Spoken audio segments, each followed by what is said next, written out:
Hello gamers and welcome to episode 318 of the Super Ultra Podcast Arcade. I am one of your hosts, Daniel Nicholson, and with me is my co-host, Dominic Stallworth. What's going on this week, Dominic? Man, it's going on. It's cold as and I don't know. What's the place that's super cold? It's cold as a Hoth. That's the planet Hoth out there. And pop culture references. Yeah. I mean, you're talking about like Texas, like minus degrees at some of those days.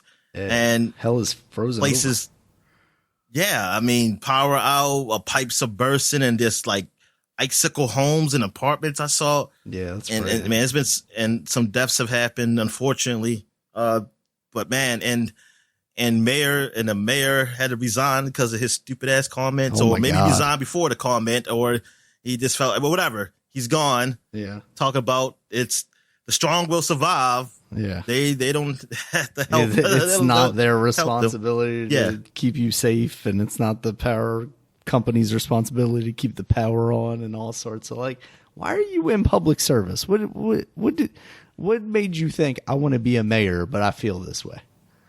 Yeah, I don't know. I have no idea. It's just the power, man. Just having the power, but really doing nothing like to help people, but just having it for yourself. Yeah. I'm a mayor of Colorado City, Texas. Like that has some sort of swing or something like that. Yeah, man. I didn't even know there was a Colorado City, Texas. Exactly. Colorado City, man. How close is that to Arlen, Texas? It's right next door. They're right next door. But man, yeah, it does. Yeah, man, it's this cold front. I mean, it got cold here, but we didn't get nowhere near what they got down there. And they just have an infrastructure, that's not built for that shit. Yeah. It's pretty. Yeah, it's horrible. Like I can't even imagine. Like I get afraid. Like, damn, man, what if something like that happened here? Like having no power, being super cold, and just trying to stay warm and still eat. You can't really trying to cook. It's like, man, it's because I don't know about you, but I got an electric oven, so I can't do anything with that. Yeah, man, it's what people look, man. It's like I heard about the family that died like carbon monoxide because they warmed the car in the garage with. Right. Now I'm just thinking, like, now I don't know when I ever first learned that. I don't know when in my life I learned it. I just know it. Now, I know. I think talking about parents, they say they have warnings and stuff always coming up all the time about that. But I don't remember ever seeing like warnings. I just think I seen it in movies. I think honestly, I might have learned it. I know in it school. more because I saw like movies where people tried to kill themselves that way instead of like, that's hey, why. don't do this. I think I know it. Yeah, that's where I think I learned it from too, mostly. Yeah, and I have no idea. Maybe I just thought like, hey, what's this person doing? He's killing himself. Oh, you kill yourself? Oh, because of exhaust. Oh, okay. And now I think I just put it into fact, like, hey, if it has energy, where does it come from, and what does it releases? Something like that. And then, I don't know. Like that's the thing. When I heard about the person dying down there doing that, I don't know. Was it definitely they were trying to stay warm and they forgot, they didn't know about it, or they forgot to shut it, or were they trying to kill themselves? I have no idea, but it was tragic because I think it was a woman and her daughter. Oh no. Yeah. That's unfortunate. And then I think somebody burned their house down because they were grilling inside the house. No. But yeah, you can't do that either. Yeah. You shouldn't do that. I should say you shouldn't do that. But man, it's horrible. Like I see the grocery stores had no lights and things, and people had used flashlights in the grocery store. Yeah, and they were like letting people in 5 at a time or whatever, so they could check them out. I guess with no registers. That's what I was wondering. Like I guess they used the basic math, or did they have enough power just for registers and not just? I know some places they had. I think some places I did hear they had power in certain parts. They used it for maybe the register or something, but not the lights or something. It was. You would hope a facility that big would have like a generator or something too, but obviously that's only going to last you so long. Oh yeah, but we all should have one, Daniel, because you know what? Like the mayor said, I mean, it's our own. It's our own. Yeah, exactly. It's own fault. Like you fend for yourself. You work hard. You know. That's what I love. Is like you work hard, you get power to your family somehow. It's like, what am I gonna do? Order some solar panels from Amazon and install them in the next day or so? Like, I don't have that many options to get power into my house, sir. It's like your forefathers lived in log cabins and had a chimney. You can go build one. Go change your house. Build a chimney with all the wood that's now around your house. Uh-huh. Yeah. Go cut down a tree. I was gonna say, start chopping down other people's houses. Use it as firewood. That's what I learned from my forefathers. All right. So, any other news happened this week? Something did happen, but I don't really care about talking about it. You know what I'm talking about. But anything else happened? We're talking about. So I moved on to. I don't got nothing to say about sports either. No. All right. So I guess we get right into it. What we've been watching. So, what you been watching? You might as well go ahead. You want me to go ahead or you go ahead? I can go ahead. You got some more stuff to do, and then there are things that we both watched. I finally got around to watching Coco last week. We were on our second weekend in a row where our daughter wanted to watch Moana. So we watched that. And then I was like, hey, now that Moana's over, which I very much enjoy, but now that that's over, let's watch Coco because we have not watched that. There's also Toy Story 4, which I've mentioned numerous times that we have not watched yet. But anytime I bring it up with my wife, she's like, you want me to cry? And I'm like, I don't even know if Toy Story 4 is one of those movies, even though I feel like it's probably one of those movies. It doesn't matter if she cries, though? What's wrong with her crying? I don't know. Just she doesn't want to feel she don't make a lot down. of noise, does she? She's one of those loud criers? Yeah, she disturbs me when she's crying. Nah, it's just an excuse to not watch it. No. But yeah, we did watch Coco. And wait a minute. So, but she ain't crying Coco. Oh, she cried in Coco. I cried in Coco. Coco was amazing, Dominic. It was incredible. I really like this movie a lot. Yeah, it's a sweet story. Oh, you liked it better? You liked it better than what's that movie called? That last movie that came out called? The one with the Spider-Man and that one. One word. No. Which one? The most recent one. The one that came out on Christmas. Oh, Soul. Soul, yeah. Yes, I did. Oh my God. Did you not like it better than Soul, Dominic? Oh no, I did. Okay. I did. I was trying to make it something like you call you racist, but then I was like, well, I guess you just racist, like you like Latinos better than blacks. I guess that's what it is. Yeah. No, and white or black people as cats. You just like Latinos better than black people as cats. I mean, cats. If he had turned into a dog, I would have been all for it. But no, I like a lot of the stuff that surrounds it because like all the Dia de los Muertos stuff. Like I always thought, I hate when you say really that. Cool. You know what? I'm going to say this for all the years because it's like you like saying that word. No, I just like the imagery behind it. Is that what it is? Because you always say it, and it's like you put an emphasis on it when you say it too. Dia de los Muertos. Do you want me to say it like that? Is that better? It's the only thing I learned in Spanish class, Dominic. That sounds like you're still doing it, though. Dia de los Muertos. I don't know what you want me to say then, Dominic. The way the word sounds. Say it back to me then, Dominic. Say how I should be saying it. I can't say it. De los Muertos. Yeah, see? Okay. No, because you did it. That's why. Now I can't help myself. It's one of those things where it's like, I don't know how I normally say this thing now because I heard you say it. So. No, I think all the like skeleton imagery I always thought was cool. And I never really had a connection with the actual holiday. For me, it was always like the imagery of it.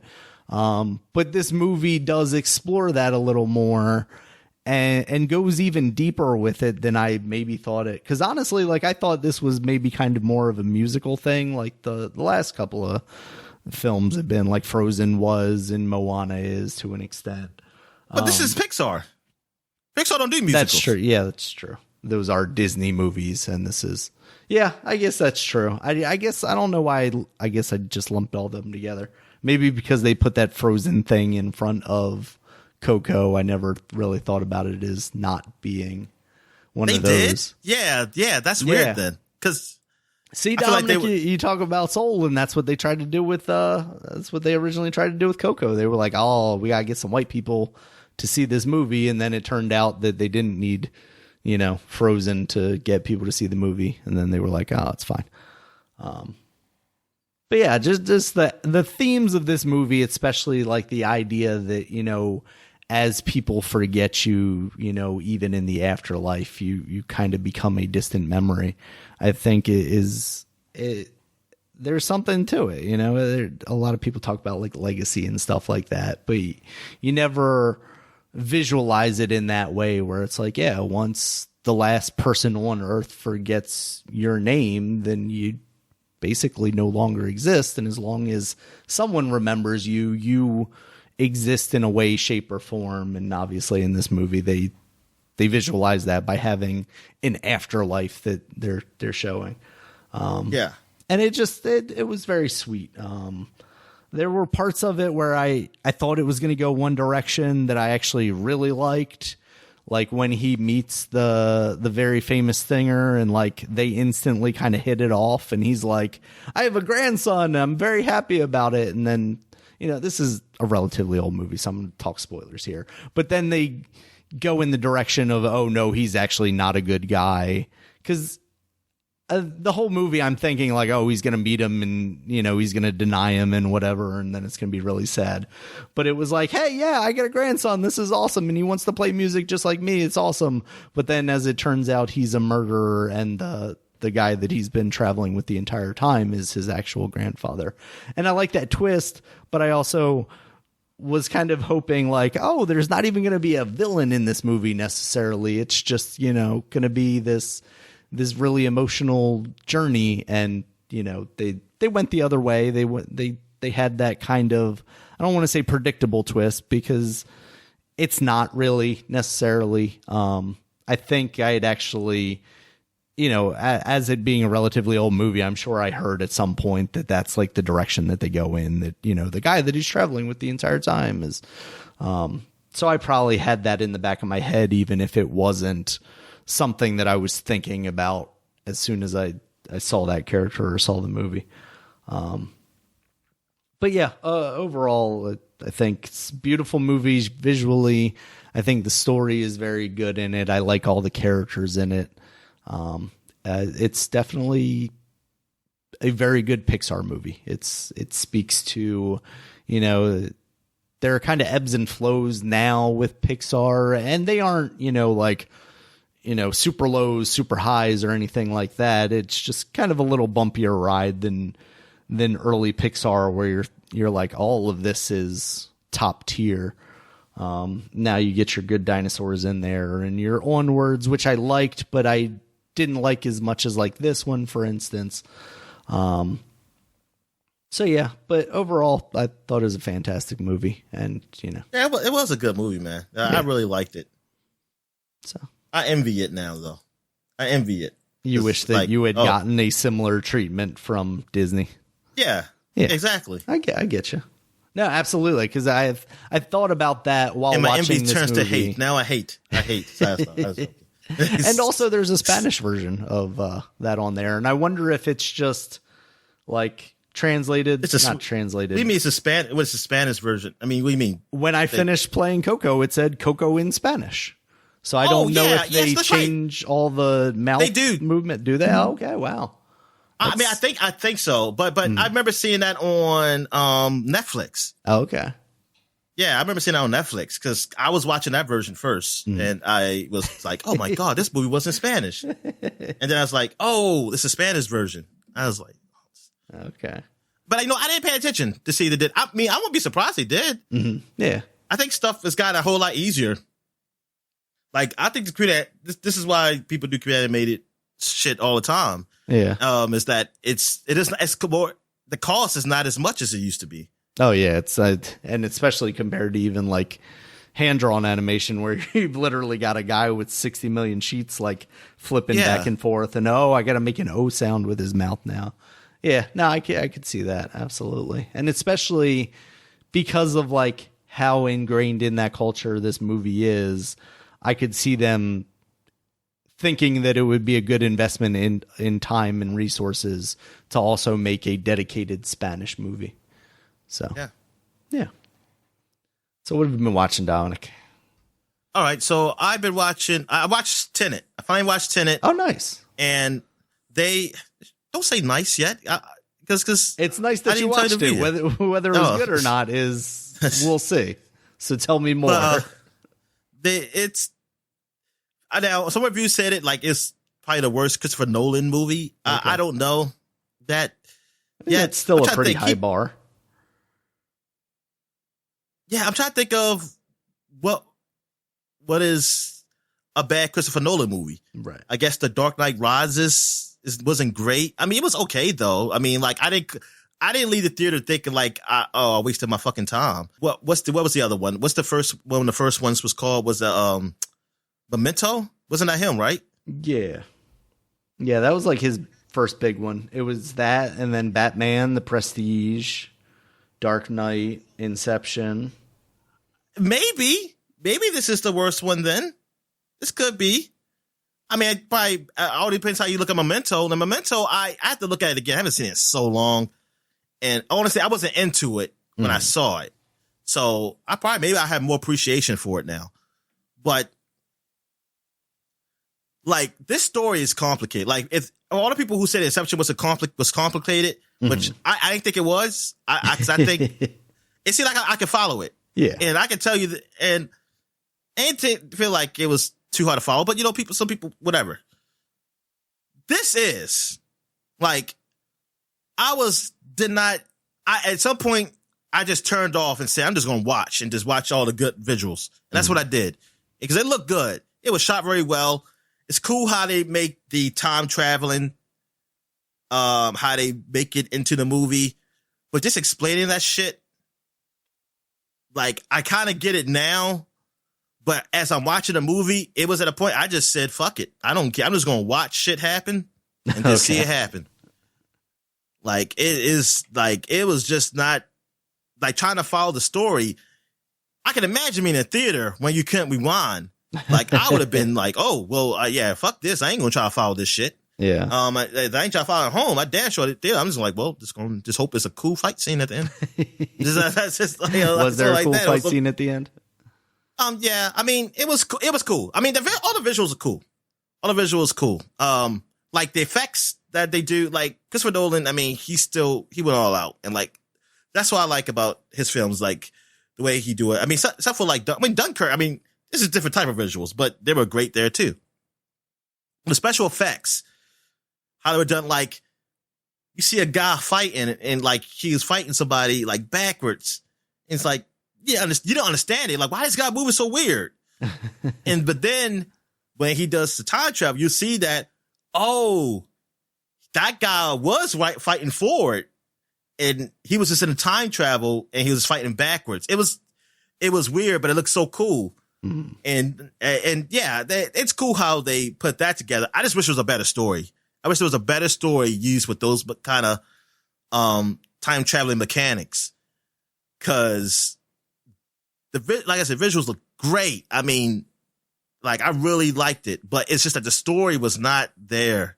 And there's a lot of reviews who said that, and I agreed with them, because I got the reviews after I watched it. Because honestly, I just looked at the numbers on like Metacritic and Rotten Tomatoes like months ago, because just to see how their movie was rated. And I forgot what it got. Like, what it get, like, I know it wasn't, I don't know if it was rotten, but I know it wasn't like a high tomato. Yeah. Maybe it was rotten. I have no idea. So like 60s, 70s maybe? Yeah, I think it's around there. So then I started reading them. I said, oh yeah, that's how I felt. I said, yeah, because that story was like, what the hell? But I mean, it's a good watch just to watch something cool. Mm-hmm. But it's definitely not on the other level of the other Christopher Nolan movies. Gotcha. It's definitely not up there. What else have I watched? Oh yeah, I thought to mention this months ago, but I just remembered. I was just thinking, Like every time I think before I go to sleep, I think about stuff. And I watched the Batman show, the TV show, because you remember I told you I was watching the old 60s show. Yeah. So it was an episode, though, I meant to talk about. It's when the Joker was like replacing the they're replacing the milk machines, because the machines there like soda machines, and back in the day, and like I guess soda wasn't invented, or the pops, because it was glass. It was glass. They couldn't just fall out like that. It break. That's true. Anyway, Bottle.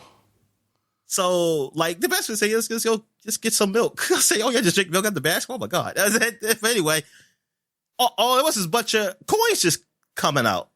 So, oh look, you put in the coin, you get like so many silver dollars. Like just silver dollars come out the coin slots, and that was like the big case. And like what's the commission? Like the commissioner's like, oh, we gotta solve this. Who's doing this? So only one person to solve this, Batman. I said, what the fuck? I'll be like, you waste my fucking time with this shit. But it was the Joker Batman, that was doing it, Dominic. Yeah, it was the Joker that was doing it, I think. But I forgot because it's been a while since I seen it, but I forgot what was the Joker's goal in this. Like, what was he doing? Like, to sow chaos. Then, like, they went to the school. Joker had like some gas, like they were doing investigation. The Joker popped up, held somebody hostage, and then he put the gas on, and I mean like the Goku gas, and then he disappeared. And then Batman said, "Oh, I gotta go get him."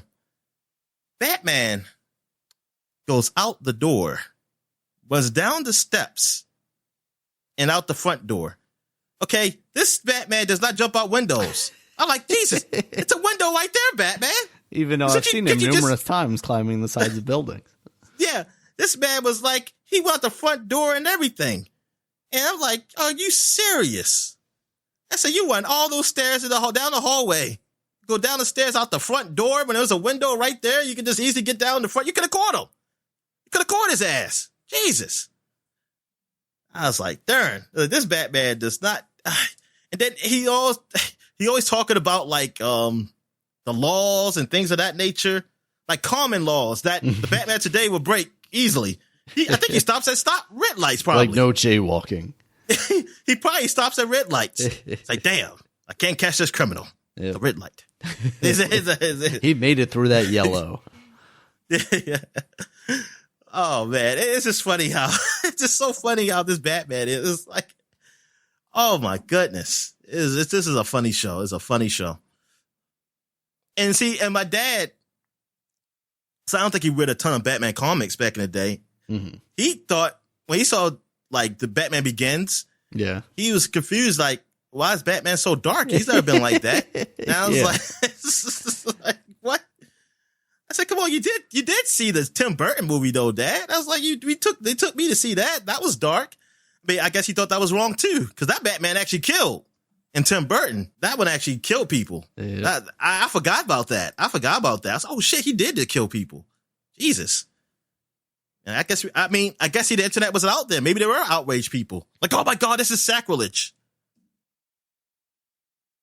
See? Jack Snyder ain't so bad. No. I said Jack. Zack Snyder ain't so bad. I mean, neither Tim of Burton them was doing it first. Yep. He just followed in his footsteps. Yeah. That's all he's doing. What else I watched? I watched for Justice League Extended Edition with the Joker at the end. I did watch that. There's a lot of things that's in that movie that I didn't remember seeing the original. There are a lot of things that weren't in the original. Yeah. I'm like, damn. I mean, I know editing reasons you do that, so I guess you might as well just go all out. And this is a Zack Snyder edit. Now, what's going on with Josh Whedon, man? What's the what is the controversy with that? Nothing good. The last thing I saw I know it's not good. Were two women from Buffy that one of them, I forget their names, but the one that I think was her younger sister, and then was in like Eurotrip and stuff. She was like, there was basically a rule that Joss Whedon was not allowed in a room with me I don't remember if it was alone or not, or if it was just he wasn't. I would have to say it would be alone because, like, obviously they'd have to be on the set at the same time. Yeah, there was that, and then is her name Charisma Carpenter? Why? I would guess because of his creepiness towards women, and especially because she was younger at the time. So I don't know. Yeah, if I know there's she was young. Yeah, but still, that an is extra layer of that to it, you know. But he still worked there. You know, I think it was that bad. Is it worth? I guess it's worth it. I guess it's worth it to keep somebody around if they're that creepy, because he does good work on set. I mean, I wasn't any watch Buffy. Yeah. That wasn't when I was young. You know, I always said I was going to go back and watch it. Like say I'll check it out. But I don't know. Now I feel like I missed it. I think in my 20s I should have did it. Mm-hmm. Like yeah, there was a time like around high school when it was coming on in like reruns on TNT or TBS or something. I would catch an episode before I left for school. And I liked what I saw for the most part, but I never went out of my way to watch Buffy, really. Yeah, I was actually talking to Brooks about this yesterday because I watched Avengers last night, the first one. Didn't, not really worth bringing up. That was a horrible movie. That's the one with the with the guy from Baywatch. No. That was Nick Fury. That was a Nick Fury movie. Oh. Yeah, not that one. But there was an old Avengers movie too. Yeah. And there was also the one with Uma Thurman. Yeah, yeah. But the new MCU first Avengers. Yeah, movie. I don't know. And I was just saying, like, there was a while there where I remember being like, Joss Whedon's going to be the new guy that carries the MCU, because like it was. I think at the time, I don't remember if it was Jon Favreau didn't really want to do it anymore, or for whatever reason they were moving away from him, because, he helmed the first one and then the first Iron Man, and then did the second Iron Man, and there was like talk of him being the guy that's going to direct this whole thing outside of Kevin Feige, obviously. But then when they did Avengers, it was, okay, we've got Joss Whedon now, and I remember being excited about it being Joss Whedon, and now I'm like, I'm really glad that he wasn't more entwined in the Marvel movies, with all this stuff. And but to think about it, like, I don't really have the idea of Joss Whedon. To me is like greater than anything that I actually associate with him. Like, I like Firefly. I think that's good. I like Dr. Horrible's sing-along blog, this short little thing he did with Neil Patrick Harris. That was a lot of fun. But like, I never really watched Buffy. There isn't anything else really outside of that I go, oh yeah, that Joss Whedon thing I really love. Like, Dollhouse was bad. I still watched it for some reason. I don't know why I ended up watching the majority of that. Yeah, I remember you telling me you watched that. Yeah. But I always thought it was bad. Like, and now you think about it, and there's like definitely some stuff with that, and like matching that up to the allegations, and then like matching that to what he was saying about that show, and how like, oh no, it doesn't give any connotations of like sex trafficking, even though it's basically like you've gotten these like blank slate people, and you're offering them out to the highest bidder kind of thing. Yeah, what else you gonna do with them? What else you gonna do with them? That's a good question. You just fuck them that way. That's all you do. I just remember that from Robot Chicken. Yeah, it was a part where like, we got this robot. It's like he can do anything. It's like he can help you at the house. He can help build this and do this. And then somebody was a hand. Can you fuck it? He's like, no. It's like, produces sustainable energy, but can you fuck it? No? Okay, I'm out. Yeah. That's hilarious. But yeah, and then he got a new show out on HBO now. Oh, really? I don't know. It's out now. It's coming out, and it's like these women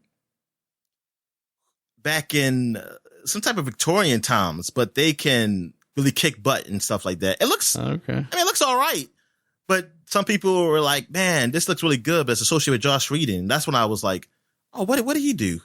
So what happened with him? Yeah, it doesn't really matter to me. I mean, look, the guy's a creep is a creep. Even as a guy I like somebody I respect and they come out to be a creep, it's like, oh man, it's fucked up. Yeah. Like, I'm not going to be fighting, make excuses for the dude. It's like, shit, he's fucked up. You got to, absolutely. Yeah. Just got to go away, I guess. Or go to therapy and he'll be okay when he comes out. Cause that's what works. Seems like it works all the time. Anyway, but yeah, it's just that I will say this, that you look how the industry enables this too. Like, cause they knew he was creepy. It seemed like they knew he was creepy. Years ago, and the same with like Bryan Singer and stuff, right? Like you see that kind of a lot. Like people can talk about years ago, and like it's not like a person knew something happened, but they couldn't really prove it, so nobody listened. It's coming out that a lot of people knew stuff and just rolled with it. Like I'm thinking, like what the fuck? That's pretty fucked up. And so then when it comes out, like you all mad now. Listen, he still should go. I'll be like, look, not everyone. I'm not saying that young woman now. Well, she's my age, but the woman you talking about saying she couldn't be in the same room. She was young. Yeah, I'm not blaming her. But I'm blaming a lot of people who knew it. Like you're blaming the lawyers that are putting into her contract that she can't be in the same room with this guy, and that being the end of it, right? And not demanding he be off the set or something like that. Yeah, and let it continue on. Apparently, two other. He's like, was that the only he stopped there? It seemed like it continued on for other years. No, I mean that's where this all kind of really started coming out again, at least because I think there was some stuff with like his ex-wife there before the Justice League, but then like the Justice League stuff is where it really started to come out. The black guy. What did the black guy say? Cyborg. What did he say? He was terrible. What did he do with him? He ever gave like specifics, but he basically said that Joss Whedon made like the work environment extremely toxic. Yeah, and they said, then they're not suing me because they know I'm right. Right. I remember saying something like that too, and I'm like, Jesus Christ. See, so what is it? So what is it about? I was like, what is it about these people that you just let stay and not? Yeah. It's like you build a culture just for a culture like that. So now I see it. You help keep this culture for what? For fucking movies. Mm-hmm. That's what this doesn't get down to. Just for fucking entertainment. You just let horrible people just stay there. Yeah. Because they make you money. Because they're slightly more creative than someone who's not problematic. I'll say you can't find there's nobody else out there. Like there's nobody else. This is no one else. That's what. Yeah, it's fucking horrible. Yeah. Damn. That went long. I didn't even finish what I've been watching. All right. So what we got here? Mortal Kombat trailer. So Mortal Kombat trailer is out. Me and my friend were very afraid because we were like, man, they ain't showing nothing. And that movie's coming out in March. It's March, right? March or April?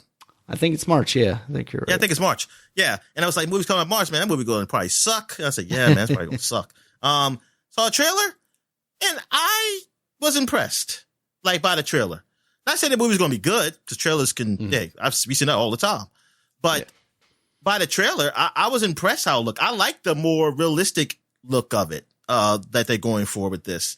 As for it's not a whole bunch of CG stuff. I mean, of course, that Sub-Zero's frozen ice stuff, and that's not real. And there was Goro in there, and I thought he looked pretty good, actually.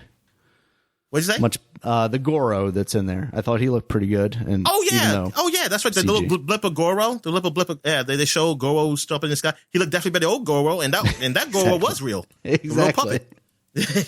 Yep. But I I want to see this. I want to see this. Mm-hmm. I thought it was gonna look like a Dragon Ball trailer, the movie, man. The real movie that came out. That was something like that. That's what I was really afraid this movie was going to look like. And I was like, oh, why?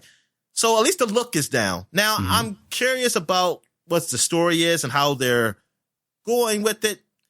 Now, for me, I don't need to be canon for me personally, because I don't really remember the canon really that much. Because I forgot Noob used to be Sub-Zero. And so I was like, oh, Sub-Zero's evil. That was my friend was like, Sub-Zero was evil in the first one. I said, oh, see, I didn't read the book. and I didn't read the stories in the games because the only time you always saw the stories of the characters is if you left the pause screen on, right? And then they'll come up.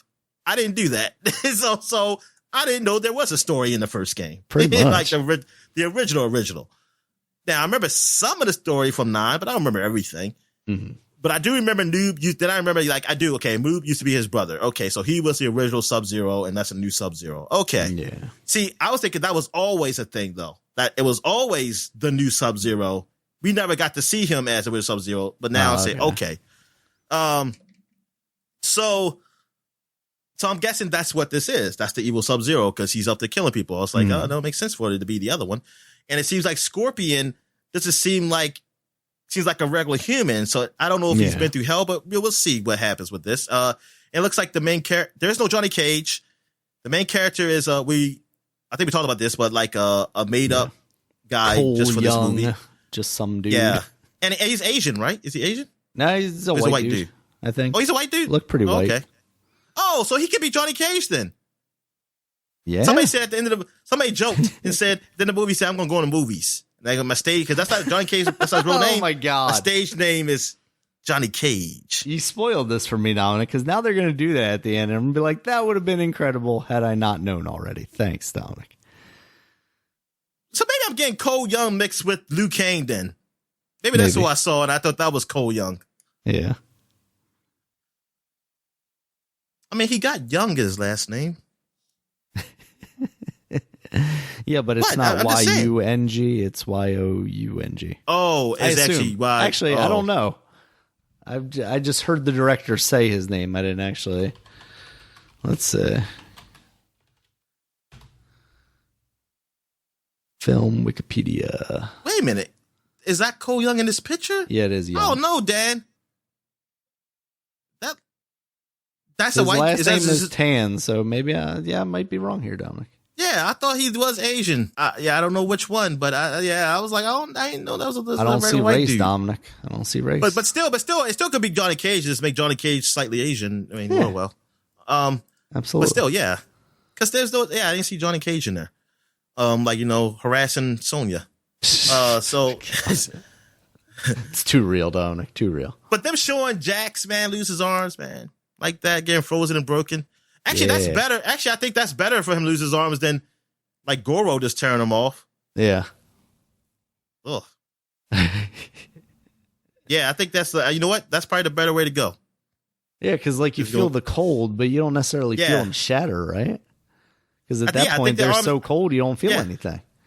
But I want it with that speed because it doesn't get to your brain. How fast does that transfer to the brain? Because it's not like it just got cold for a long time. It's like just real fast, gone.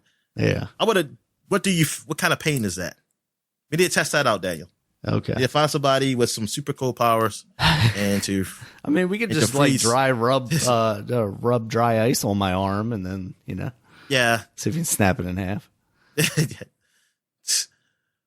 I don't know, because that's the problem, right? Is like when it's that intense a cold, it's like burning feeling. So yeah. Yeah, it is a burning. You're just feeling like you're so painful. You're incinerating. But I don't know. Basically. I feel that would like be pretty shitty. But I just have a feeling that pulling the arms off, like, I mean, that's pretty bad. Yeah. Yeah. But it's just bad all around, Dominic. Yeah, yes, it is. But he gets robot arms. I think it's worth it. I think you'll be like, you know what, that pain was worth it with robot arms. And those robot arms look pretty good. Talking about CG stuff, I think they look all right. So I think it's all right. Now, how do you feel about this? After watching the trailer, I thought it looked all right. I didn't think it looked great, but I also didn't think it looked terrible. Like, it's not something I feel like I'm going to end up going out of my way to watch, but I will watch it at some point. And I'm sorry, I guess I was wrong, because apparently it is April 16th. I could have swore it was March now. Oh, wait a minute. It's King Kong and Godzilla's is March, isn't it? Maybe that's what it is. Yeah. Yeah. They can only put one per month, Dominic, because you got to pay. You got to pay for 2 months if you're going to watch 2 movies. They don't want you getting 2 movies out of 1 month deal. Yeah. I mean, and plus it's good. Well, first of all, they don't want to do that anyway because they want to the way the movies are. they really control the box office because they're the only ones coming out. Yeah. So you don't want to put your movie out like over top of the other one. Mm-hmm. I'm just saying, because that's like, what other studios are putting movies out? Like actually in theaters. I think there was. That's a good question. I don't even know, I know what other movies are coming out. I mean, I think there are movies out, but they're just not big. Like I don't see commercials for them. Yeah. And last but not least, Family was still in theaters. Addams Family? Yeah. I just assume that was still out in theaters. Well, I know that The Croods is still in theaters, of course, but they beat Judas and the Black Messiah, and it's been out for a while. Oh, wow. But last but not least, WandaVision, I caught up with it. I mean, I haven't caught up. I'm actually 2 episodes behind. I got to watch 6 and 7. Mm-hmm. But 4 and 5 really gets into nitty gritty of kind of seeing what's going on. But I mean, things are sped up. It's not just sitcoms. You really get into the real world, what's going on there. Mm-hmm. I'll talk about a little bit of spoiler stuff here. So if you haven't seen it up to that point, spoiler alert. I do like how they have Rambo's daughter. Mm-hmm. Well, that's the last name, so she's Rambo too. So I like how she's in this show and like she's grown up. So I don't like how her mom has passed away because they want to pay her. I'm just going to say it. That's what I'm going to say. That's why she's not in the movie. Damn. That's why it's in there. I'm just making it up because I just feel like she don't need to be dead. Anyway, they could have had an older, or they didn't have to be her because she'd be older. She didn't have to have her to be made. They could have got an older black woman. But anyway, they had they have her in the movie, and I do what else? I see the other characters too. The other side, like that scientist girl. I don't know her name. She's in the Two Broke Girls, big breasts. What's her name? With the glasses. Yeah, her showing up was pretty good, and having the Asian dude detective from Ant-Man 2, FBI agent there. Yeah, they were funny, and it was cool. Yeah, I liked it. You know, they went the little stereotypical of like, you got the boss man who's doing things wrong, is being too aggressive. And you got other people on the side like, no, I don't think it's this way. They say, nope, we gotta do it this way. She's a terrorist, blah, blah, blah. Yeah. It's like, come on. You know, it's like that's a little, but I mean, it works. I mean, it's not bad. I know I'm saying it in a negative way. I'm just saying that you get I guess if it works, it works. You know, you keep going with that type of story. Mm-hmm. But I do like that it's not, I mean, we don't know. It could still be something else affecting Wanda, but it could be just Wanda. Right. Well, at least at this point, see, I haven't seen the next 2 episodes. So you probably know something, you're going to know something other than I do. Yeah. But at this point, they make it look like, hey, it's all Wanda, which I was kind of thinking that before. I was thinking like, I hope they don't make it, or at least make it obvious. I don't mind them making something else affecting her. Just don't make it like obvious. Right. But, and they really don't, because she's like kind of control everything. Yeah. Like it feeds off of the comics too. If people are familiar with like the House of M storyline, where she basically creates and reshapes realities. So, you know, people that are familiar with that, I read some of that. Might think, you know, the same thing. It's like, oh yeah, it's obvious. You know, it's very possible that this could all be her, you know? Yeah. And she's just making her own reality and things of that nature. But see, that's where I'd be like, these other people who are trying to, I mean, they're trying to talk to her, which I totally understand, but I'm not, but also I can't blame the other guys for being aggressive too. So that's where first I was like, oh, y'all just the stereotypical man that says, yeah, blow something up, you know, like you always like you guys, you just got to stop this, and probably hurt her. But coming out that she is the one doing it, right. And it's like, oh, I can't blame her for feeling that way. It's like, what's she doing? She got real people in there. Right. Like I see, it was like just her own reality of just made up people, but no, she got real people in there and controlling them. So it was like, I don't know. Like this isn't look good. Like she's not a hero anymore. It's like, yeah, you was. But you controlling these people up against their will. Hey, that's over. I mean, you have a nervous breakdown. That's fine. But when you fight other people, I gotta put you down. Yeah. But even though that's gonna be harder to do because you're too fucking powerful. But it is now. I really like it. I really like it. So yeah, I want to catch up on these 2 episodes, and you said it's 9 of them. So we got 2 more episodes left to see on Disney Plus, and then I guess did we just jump right into the Pelican and Warner on Man brief? Yes. Yep. Exactly. Okay. Yeah. Pretty much the Falcon and the Winter Soldier. I think kicks off. I want to say 1 week or 2 weeks removed from the end of this, because I think it's. I think I just saw a schedule for it, and I don't know if it's been official yet or not. But it's basically this show runs, and then the next week will be making of WandaVision, and then Winter Soldier runs, and then the making of Winter Soldier, and then Black Widow comes to theaters, and then on Disney Plus the following week is the making of Black Widow. And it's basically I think What If comes after that. Maybe it's just a constant motion of hey, we took last year off, but if you wanted a break from Marvel, fuck you, because we got a lot of shit to catch up on. So here you go. So it's intense, Dominic. I mean, that's good for you because that's the only thing you watch. Basically. Yeah. Keep me watching something, that's for sure. Yeah.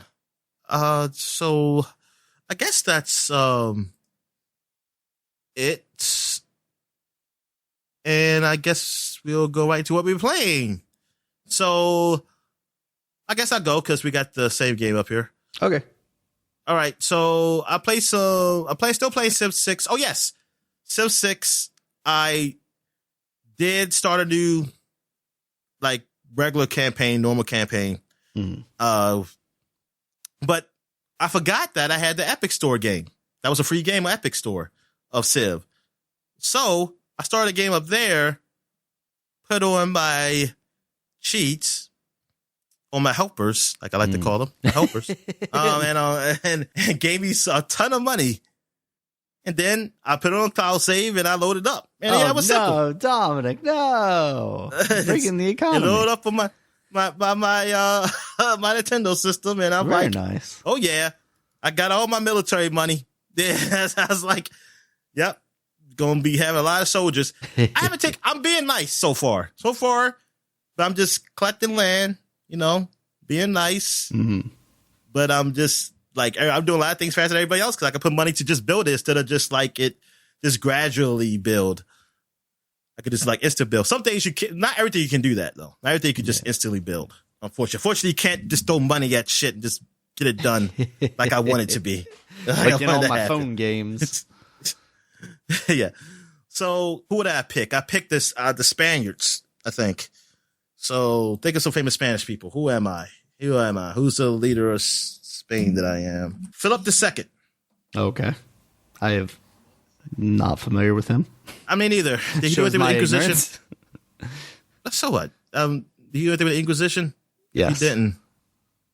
He did. Then, okay. He did but I mean, I know that was for the church, but was he around that time? All right. I don't know. But what's their specialty they have?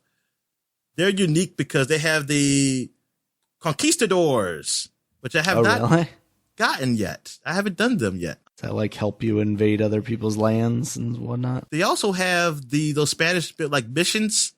It's those churches or something like that. Yeah. Yeah, you always see them a lot in Mexico because they went over there. But yeah. Yeah, it's so who have I met? I met quite a few people.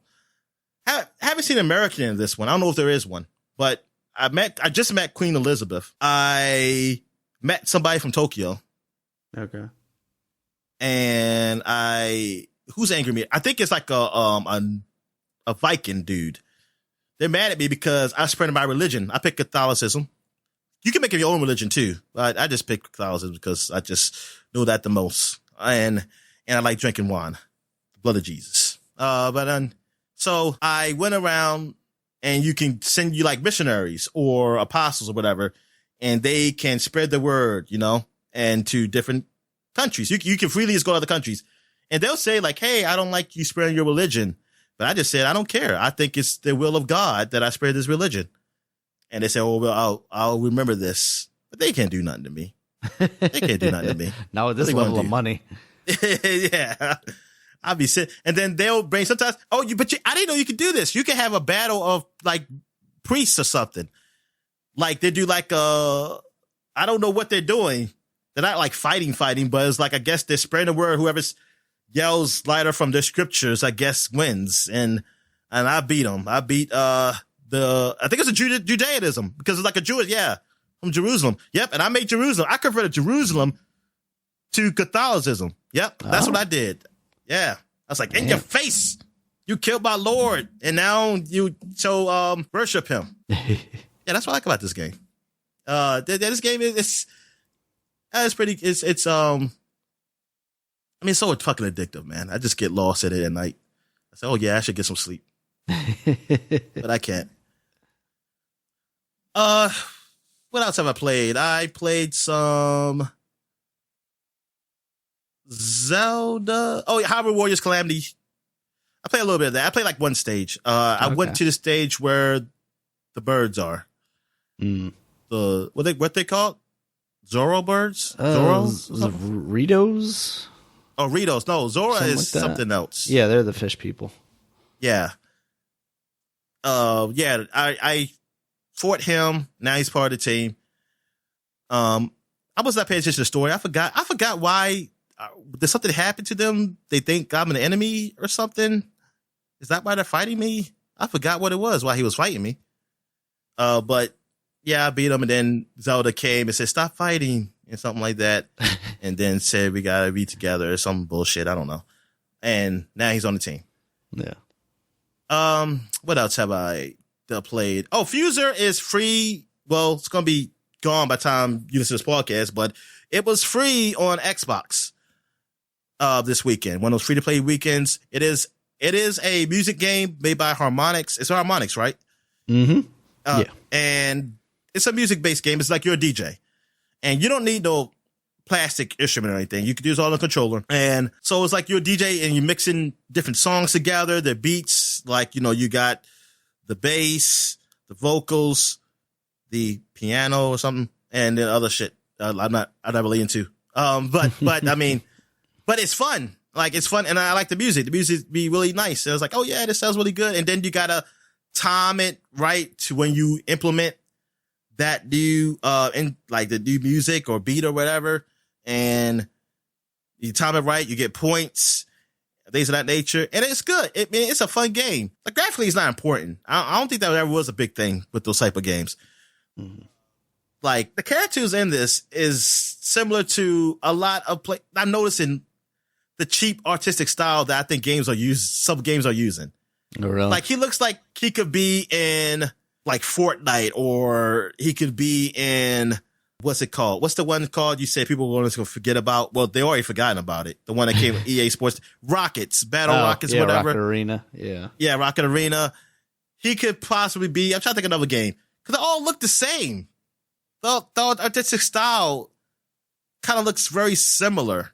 Mm-hmm. And it's like, it's one thing to be like, not that level of graphic. I understand, but it's like, they seem like the same artistic style. That's what it seems like with the people. And I guess I was looking at it, I was like, and he's a little cringy to me. Like, when he be talking, and stuff, I was like, just get to the music. Let's just get to the music, man. Like, stop talking. But I played like just the first stage. I can't tell you all the songs I had, but I remember I had, I'm trying to think of people I know. Never gonna give you up, never gonna let you down. I had that guy. Okay. And I had some modern music that I heard before. I just don't know the names of them. Mm. I did pick up Whitney Houston's. Nice. Which one? What song is that? Which one was it? I forgot which song it was. But I also picked up 50 Cent's In the Club. Okay. And T.I.'s. What's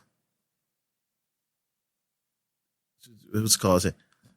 Bring 'em out, bring 'em out. Oh yeah, bring 'em out. Yeah, that one. with Jay-Z. And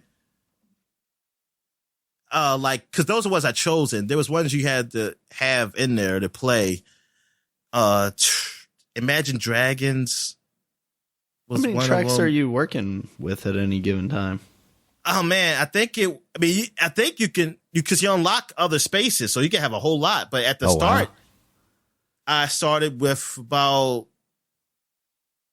maybe around 10. Oh wow. I feel like I would get lost in in my options. Maybe, I'm trying to think. Is it like 6 and 3? Because I think it was, I could pick like 4 more for myself. There was some that were locked.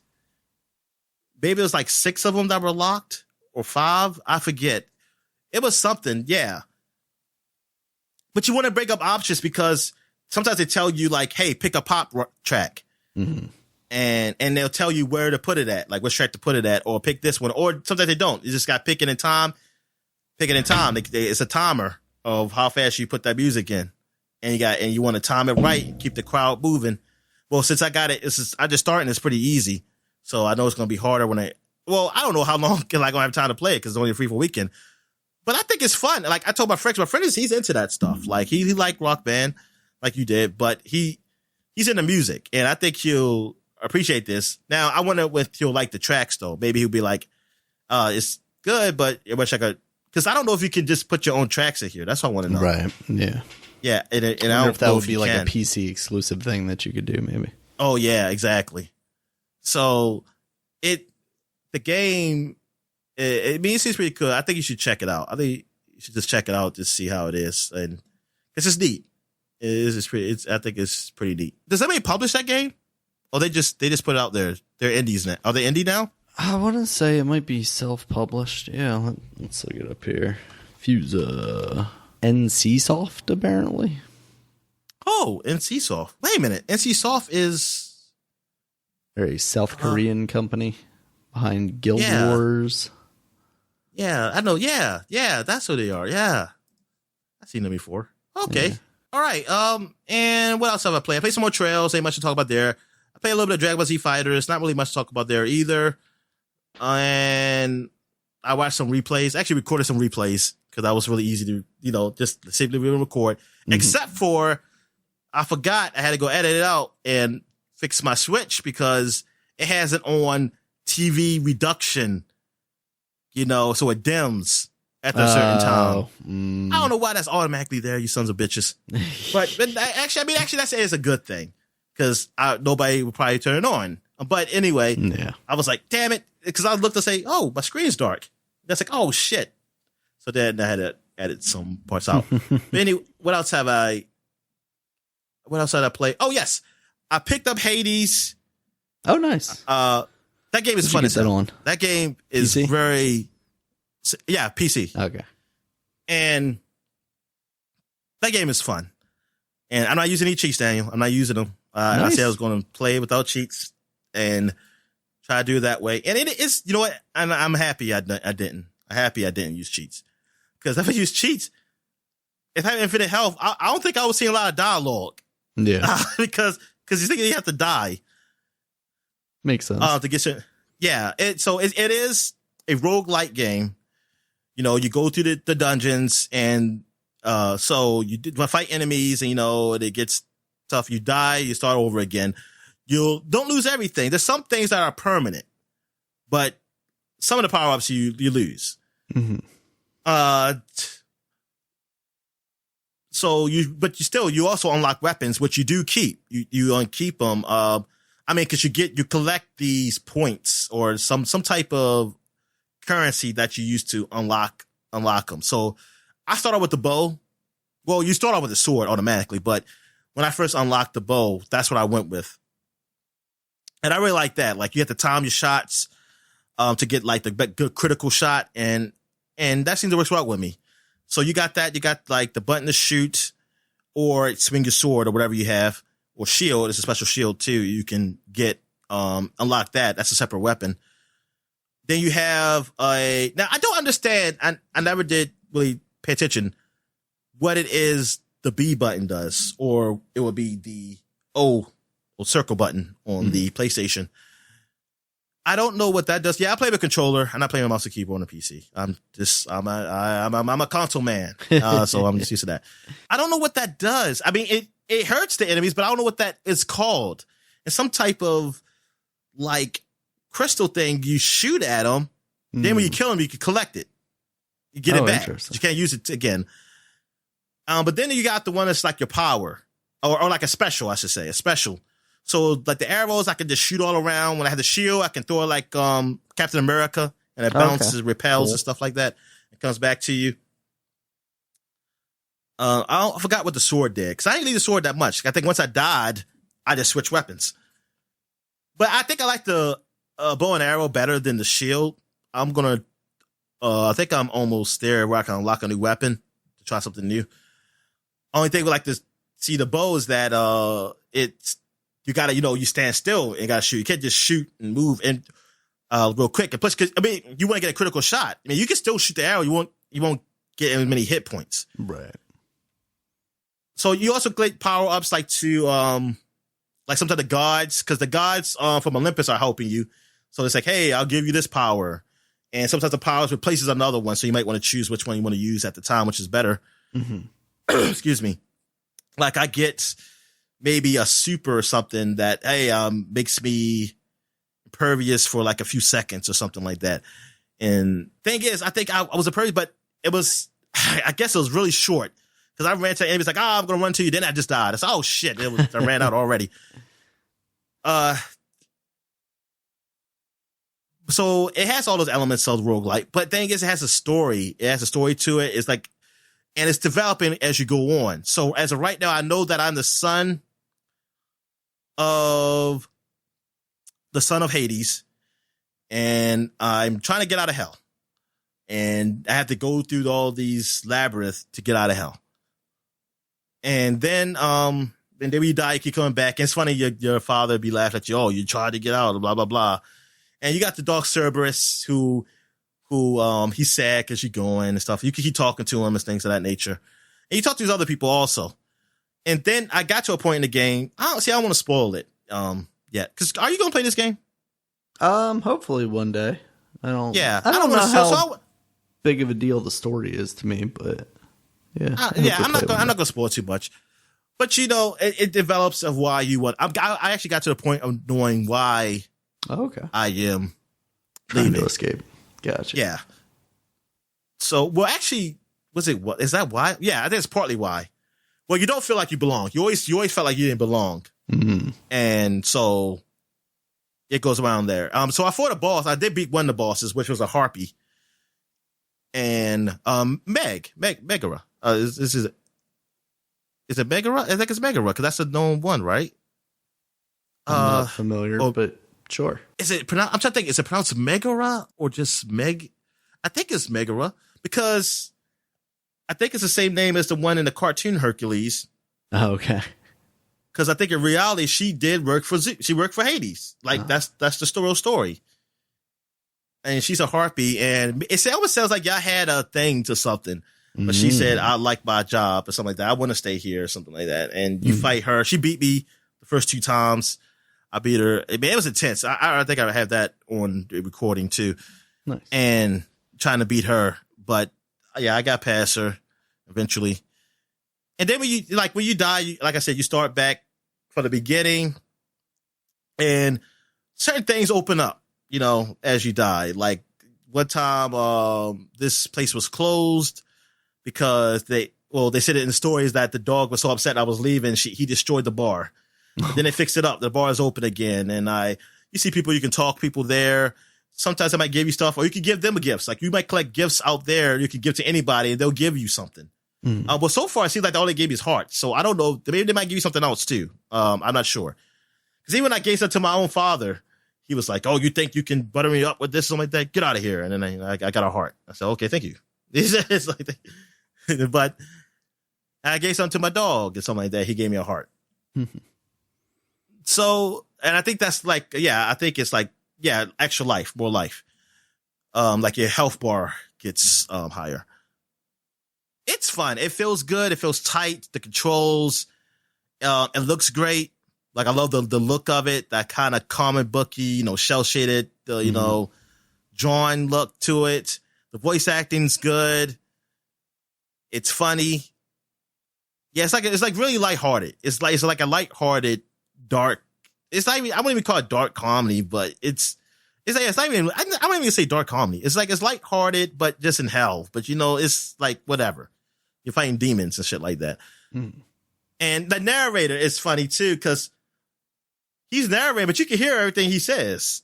And he says things and it's like he comments on them and something like that. And thing is funny. The reason why a secret is because the narrator said it. Because the narrator said, "Oh, he found out the name of this person is blah blah blah." They say, "This person is this?" Because he didn't know. He just saw the name. He don't know what the name is. I didn't know what the name was. Mm-hmm. They said, "Oh," and like the narrator's like, "Oh, he made a mistake." Yeah, this is a well done game. I can see why people really liked it. I still want to play some more of it. But I do enjoy this game. I was afraid, like, oh man, this game's probably a good game. I just not game I like, and I put it up there at like my number. What I put it as like number 3 on my bullshit list. Mm-hmm. It was like 2 or 3, right? Yeah, but yeah, it's fun. I really enjoy it. And last but not least, I played some Super Mario 3D World. I'm not as far as you on the game. Okay. I believe I am on the second world after that stupid ass dinosaur ride. Gotcha. I mean, it's not bad. It's just that I couldn't get all the green stars. Only got one of them. Yeah. Actually, no. Did I even get one? I think I got a sticker. I did get a sticker though. Got those crappy ass stickers. I definitely played that level at least like 5 times to get all 3 of the green stars. Because there was the one that I kept just forgetting to go down the right path. Oh yeah, the other. Yeah, I think that one. I just played it twice, and I said I'll come back. I'll come back and do this later. Because there was another one where I knew I missed one, and I was like, I'll go back to that later too. If I get to a point where I can't use it, I'll come back. At least I know it's 4 stars I got to get.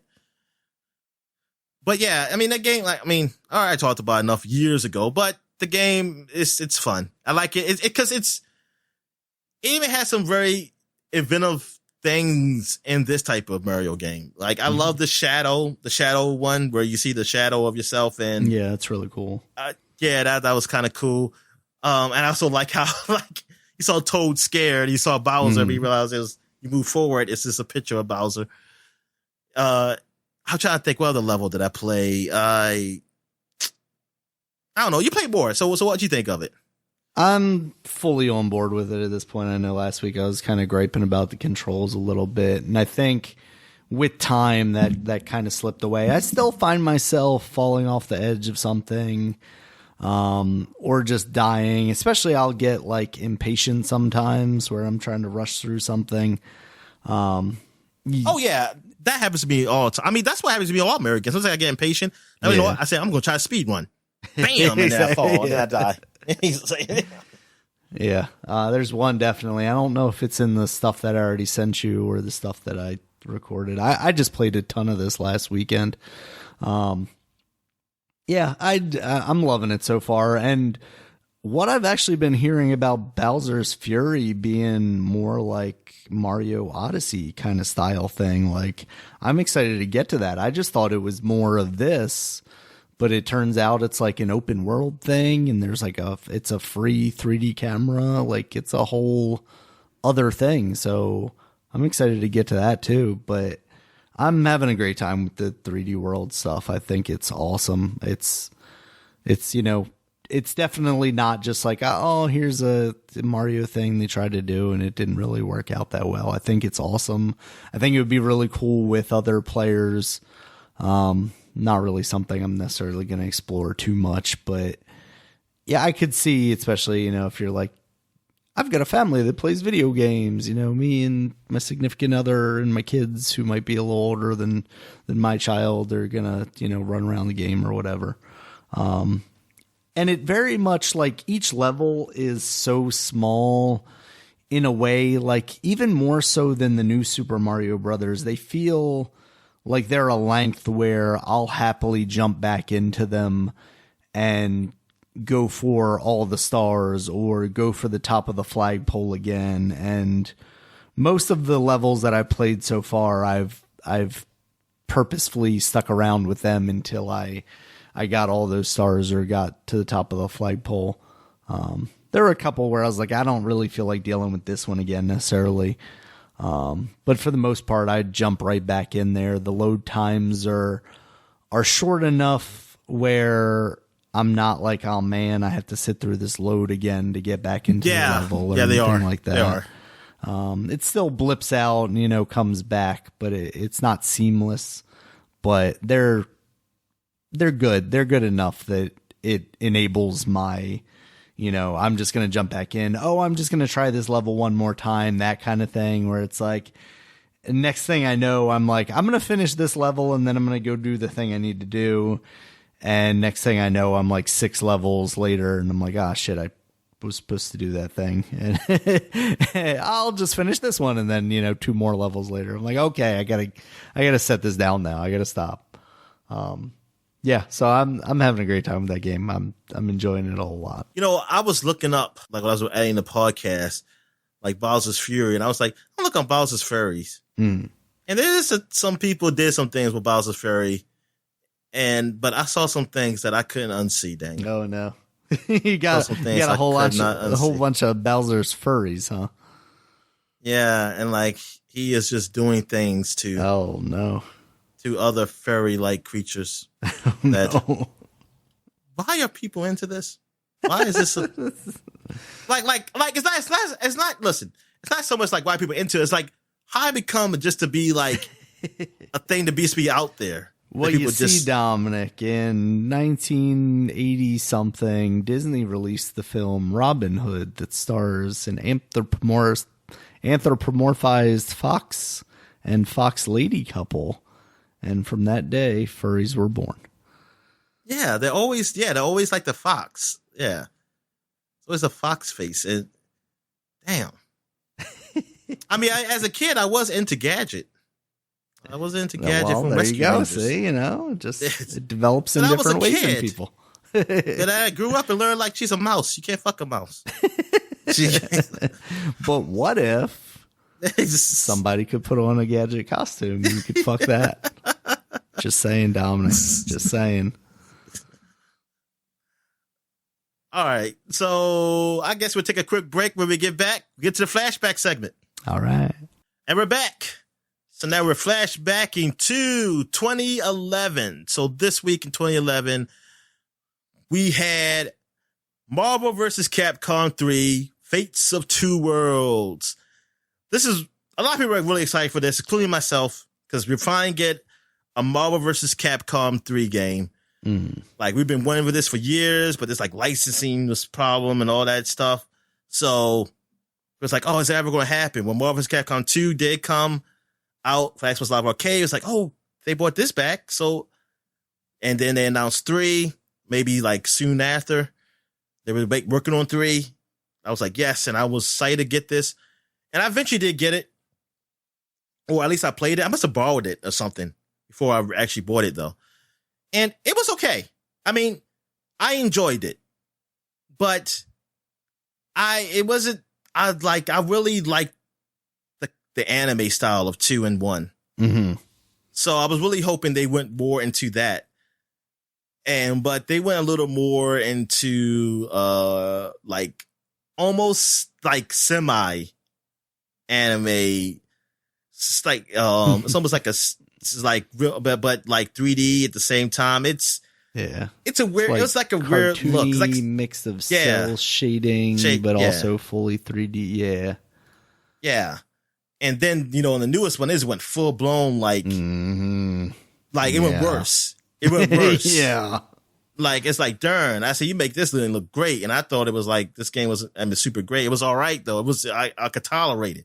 Yeah. That, I couldn't tolerate. I mean, it just looked, I don't know what the hell they were going for. But they need to let Arc Sys make the next one. That's all that's all I can say. Exactly. And the game was fun. It had 3, still 3-player tag team. I mean, it didn't have as many characters, definitely, as 2. I mean, 2 had too many, but 2 had some people, you know, they probably should be there. Like, who cares? Yeah. But yeah, I mean, I had fun with this. I had fun with it, but it wasn't as deep as I thought. Like, I got really bored of it real quick too. Like, I was hoping for something like, a real nice story mode, but then I think I come to realization, like, okay, it seems like the Japanese fighters don't do story mode that good. they just don't. They don't know how to do it. It's just not going to be a good thing. They're not going. Like I said, that mean they got to team up. Can they team up with some of the people from like a regular game, like a adventure game or something, or Final Fantasy? Well, not Final Fantasy. Not even that anymore. I don't know. Just somebody to say, hey, tell a good story for us. But yeah, I mean, I had fun with it. Did you play it? I think it was a demo out for it. Yeah, there was a demo for it. I'm sure I played a little bit of it. Yeah. But that's what I played then. I never really got into those games that much. Like, I would play 2 over my buddy's house. But that was a PlayStation exclusive, right? Like, that never was on anything else outside of like arcades and stuff. It did come to Xbox eventually. I don't know if it came to GameCube though. Yeah, I don't remember. But yeah, and I think part of it was like Street Fighter 2. I was never really into the Street Fighter games. I was more always into Mortal Kombat stuff.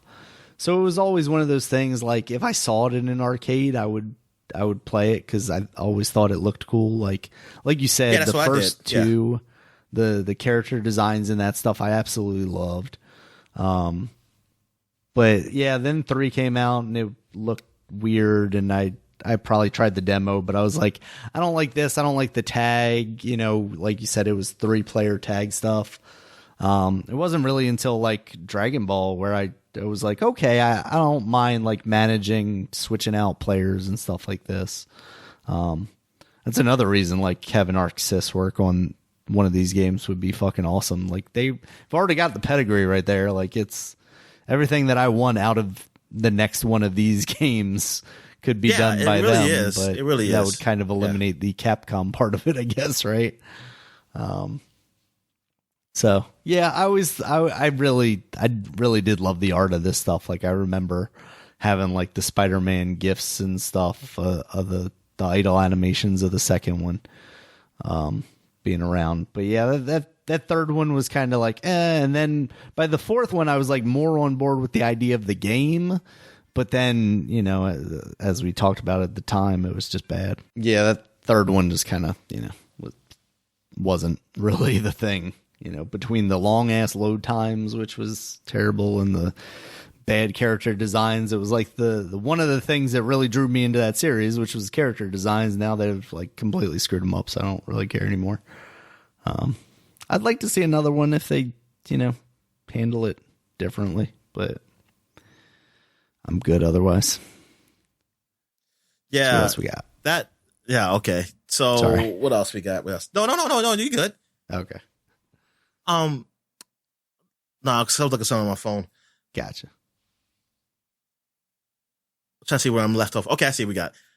Hyperdimension Neptunia came out. Yeah. So I know if you listen to this podcast years ago, I had played this game because I said I was going to play this game. I'm going to try this game out. Because I said, this game looks so weird. I said, you know what? I'm going to try one of these weird Japanese games out. Because I was curious. I never played some of these, because it's a lot of big ones, and even some little small ones, but it's some ones that's really obscure ones. Mm-hmm. And this is one of them. Like, so obscure, like it's so cultish, I think, that, or like it's really niche. Yeah, it's like there's not really a lot of people I know who plays, but I don't know anybody. Well, I say a lot of people. I don't know anybody who plays these games, but I play them. I just don't tell you about them because I'm embarrassed. I know somebody's got to be playing them because always see them on Steam, or I see it like every now and then some podcast say, hey, this came out this week. Mm. It says like, I was like, what are these skins? And that's all like, oh God, like little girls wearing things. It's like, okay, what is appealing about this? Maybe it's not what I think. You know, maybe it's something else to this game. Maybe it's actually a good game. Like, yeah, maybe it's like Dead or Alive. You got these girls in skimpy suits, but it's actually a fun game too at its core. No, it was not. That game was not fun at its core at all either. I went through the whole thing just to prove a point about something like this. I played the whole thing. It was a little, man, it was some cringy shit in that game. Now, no, there was no like sex or anything, but it's always some implied sexual thing or something. Like you saw this one. I remember this one thing, like a monster, like with some tentacles was holding the girls. Like I got them. Man, he's wrapping their boobs up. You know what? I say, come the fuck on, man. They look like they're fucking 5 years old or like 8 or something. So what are you doing? But they got big. They look like 5 years old with breasts. And then I remember there's somebody arguing like, yo, these people, they're actually thousands. Like, and in the game, it says it. They're thousands of years old, really. They just look young. I say, but somebody made them look like this. That means a human being drew this character to look like a 5-year-old with breasts the size of a damn full-grown woman. Like, it doesn't. Come on. That's it. Yeah. And I can't even say like, hey, the story, but the story, is pretty good. I don't remember the story. It's been so long I played this game. But I knew then it wasn't great. It was not a good story at all. Like I saw, but you know what? You like what you like. Like this ain't something I'm saying like, hey, take them all off because I don't like it. No, you like what you like. Just don't be public with it. Just don't be public. Because I'm gonna think Keep of that you a to your certain way. private browser windows. Because I'm gonna say somebody say, hey, I play this game. It's pretty good. If I ever heard somebody say that, I'm gonna think something. I'm gonna think he's weird. This guy's obviously weird, and he might be like a closet pedophile. Yeah, I don't know. I mean, I don't want to say that though, because some people feel people who do like anime, they do get that stigma, like they like a pedophile. Because I just say it all depends what kind of anime you like here. That's all I'm gonna say. It depends what kind of anime you like. You talking about Dragon Ball Z? No, I don't think that. But it's a little weird. I mean, I feel like this. I find it a little weird. Like, especially games like this, like, but you like what you like. I cannot get into it. Like the game, like even with the visuals being what they are, the core game was so basic. Like the RPG of it was just so basic. It's like, whatever.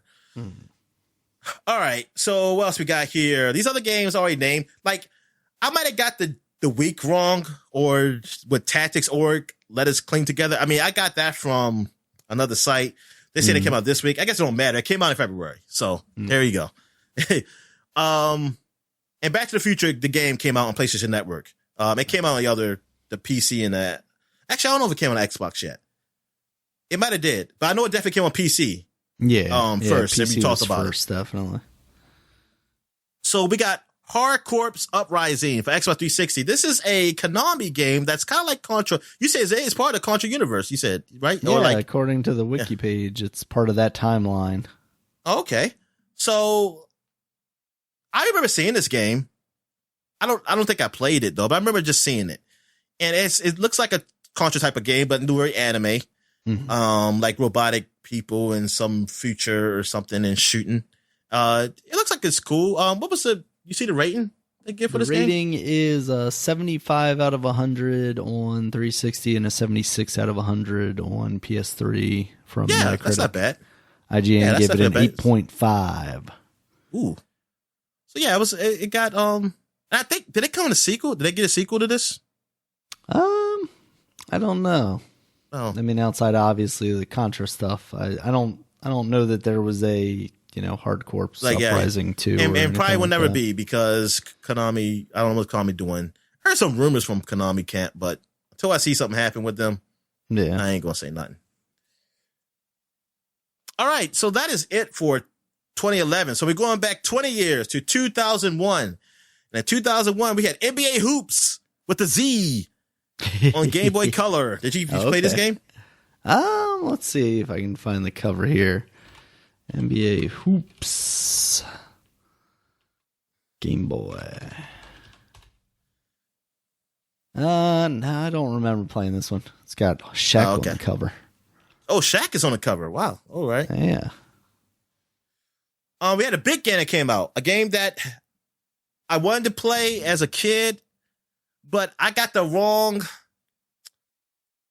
I read this game wrong. Like I thought this game was something else. Fear Effect Retro Helix. Now, the reason why I wanted to play this, Fear Effect 2 Retro Helix. The reason why I wanted to play this game is on PlayStation. Oh, we know why. Yeah, well, we know why, but for the audience,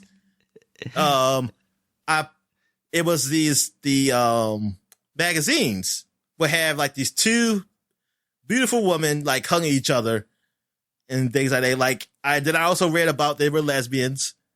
So I was like, oh shit, I want to play this sexy game because this is a young teen in me. This is like 2001. What grade I was in? 10th? Yeah, 10th grade. So I was like, oh yeah, I want to play this game. But I thought it was a horror game. So I was like, oh man, I don't be too scared to play a horror game. And I don't think it's really. Now I heard some people put horror in it, but I think it's more action than horror. I think that's what it always seemed like. Yeah, like a third person shooter kind of thing. Now I regret it because I don't want to play this game now because. Well, they do have an HD version, right? That's just the first one. We did talk about that, right? Yeah, I think there's so maybe I can. I mean, it's not going to be for the same reasons anymore. Because now I got better internet. But Fear Effect 2 is just that's really because of reason because they had those freaking vivid advertisement in magazines, man. You see them like hugging each other, the boobs on each other. I forgot what the advertisement was. I should look them up. Like Fear Effect 2 advertisements. What you put one up? Yeah, put one in the. Oh yes, I remember this one. Oh my, this one's even. Oh my. That's the one. Yes, she's that's the one. I saw both of these. Like the woman. Oh man, this is from another country. I can't read what it says. But anyway, like the woman they're in their underwear. She's on top on her back while she's reading a magazine. The one woman God. on top of the other one's back. I got the English translation here, Dominic. What is it? Blow it up for you. Oh, it's not going to work very well. All right. The translation is on that advertisement. No one's surprised. This story is capable of 13 climaxes. Oh my God. Oh, and look at this one. These two ladies put the ass in Assassin. I mean, come on. What teenage boy ain't gonna be into that shit? Yo. So I was like, what? But for some reason, because I remember it's a Fear Effect, I'm just thinking this is a horror game. I said, I'm not going to get it. I said, I'm not going to finish this. I'm not going to finish it and get to the sexy parts anyway because I'll be too scared. So I was like, I didn't do it. Yeah. I missed out on some good action, Daniel. Got some good, hot action. Apparently. This is horrible. This is like Game Informer and shit like that too, where all kids can see it. Yep. God. Oh man. Those were the days, Dominic. Those were the days. Just exploiting these cartoony CG women. Ridiculous. I mean, and I think the game got rated pretty good. Like, they didn't have to do that, but maybe they did. I don't know. But no, I think it got rated pretty good though. I think people liked it. I don't think it was horrible. Because hey, it did sold enough that they were going to do a Fear Effect 3. Yeah. That's the Metacritic score. 84. That's not bad. Yeah. Yeah, definitely. All right. So what else we got here? We got Scooby-Doo Classic Creep Capers on Game Boy Color. All right. Yeah, I know you played that game, right? Definitely played that. That's probably was the best Scooby-Doo Classic Creep Caper game. All right. So it's because I'm sure there's multiple Scooby-Doo games, so I can't even say that was the best Scooby-Doo game. It's all right. Star Wars Starfighter released on PlayStation 2. And yep, this is a game I did want to play. Like when I saw it, because I had a PlayStation 2, I was like, oh man, I really play this game, but I never did get it because this was still the time when I didn't have money. I didn't have a job. I was in school and I relied on my parents and my mom. Oh, she was going to buy me nothing because this is at the report card time. So yeah, I wasn't going to get shit. But I would have to wait till next Christmas or my birthday. I would wait till my birthday probably. And by then, I just don't remember what games I won. I won at the time because or something else will come up. All right. What else do I have? Is that it? Is that all I got? I think that's it, man. So yeah, it wasn't a lot that comes out. You know what? Especially years ago, because I had to find these games, and so I was surprised there was actually something that came out in 2001. Because usually, like the January, February month, that people always talk about summer being dead. They were dead a long time ago. Those were ones where I think they were worse off than the summer. They were worse than summer. Because I think they was like everybody bought their gifts at Christmas. People trying to just hold out. You know, exactly. I didn't remember a lot of stuff coming around this time. Yeah. All right. So I guess we take a quick break, and when we come back, we get into the gaming news. All right. And we're back. Let's get into the gaming news. What we got, Dan? All right, Dominic. We got the latest skins for Fortnite here, and weirdly, they're Ryu and Chun-Li of Street Fighter fame.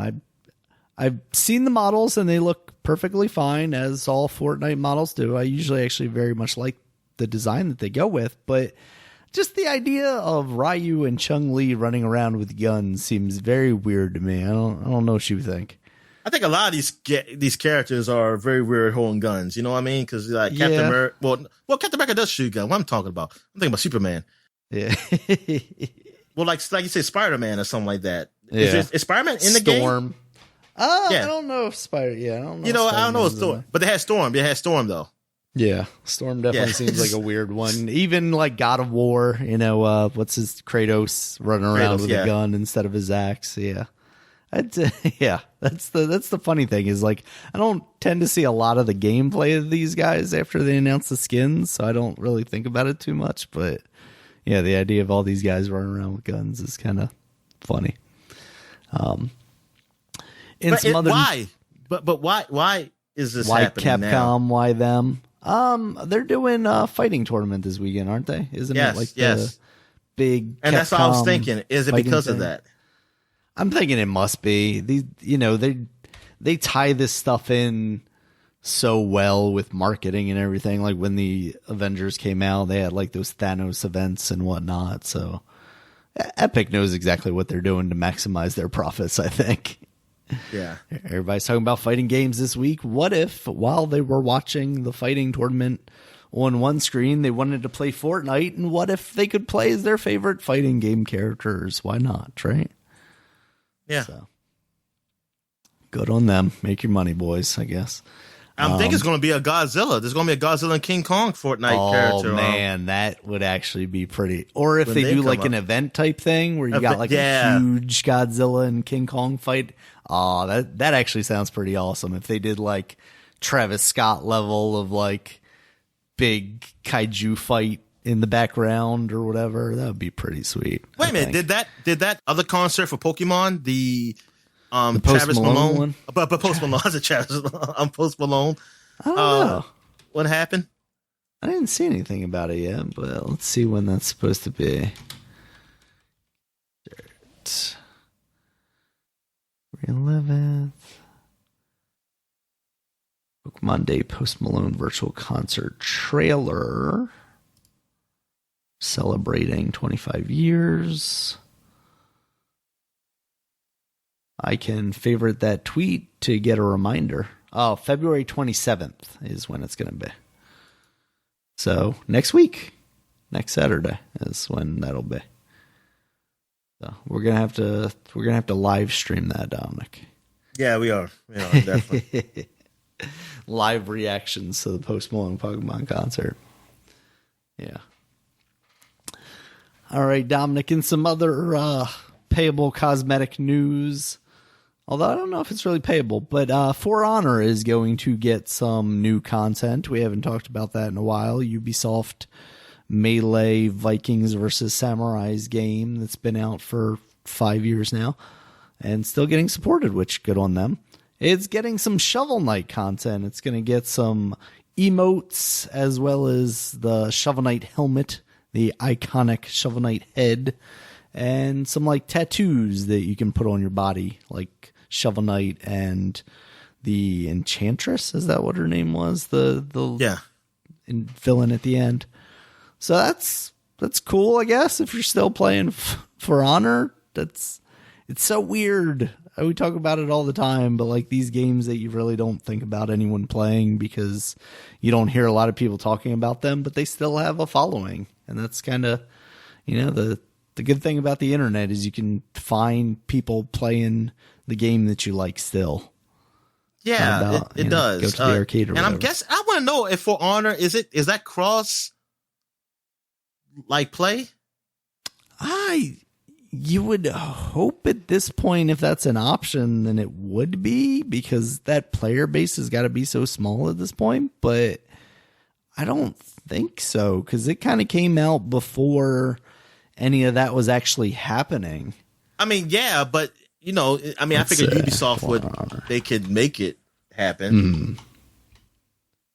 Cross-platform play. Cross-play in For Honor on Ubisoft's website. All this time, there's no cross-play support for Honor. Oh, at this time, sorry. So apparently, according to Ubisoft, granted, I don't know what at this time was because it doesn't have a date on this post, but apparently, according to them, that's crazy. Because I'm thinking, like, is anybody on Xbox playing this game? I just wonder, like, can I find somebody? Yeah. Did we get that for free on something at some point? Yes. Was it Xbox? Yes, we did. I don't know if it was Xbox, though. I want to say PlayStation. It was on something. I'm trying to look at my full library here. Let me see. How you spell For Honor? The F? Right? With the number 4. I don't see it in my library. On my Xbox. Looks like January of 2019. Somebody posted on Reddit that it was free on for February. PlayStation Plus. Okay, so that makes sense, because I'm about to say, because I don't see it up here. Unless I forgot, but I don't think I would have forgot that one. Yeah. I know I played it because they had free weekends. That's the time I played it. All right.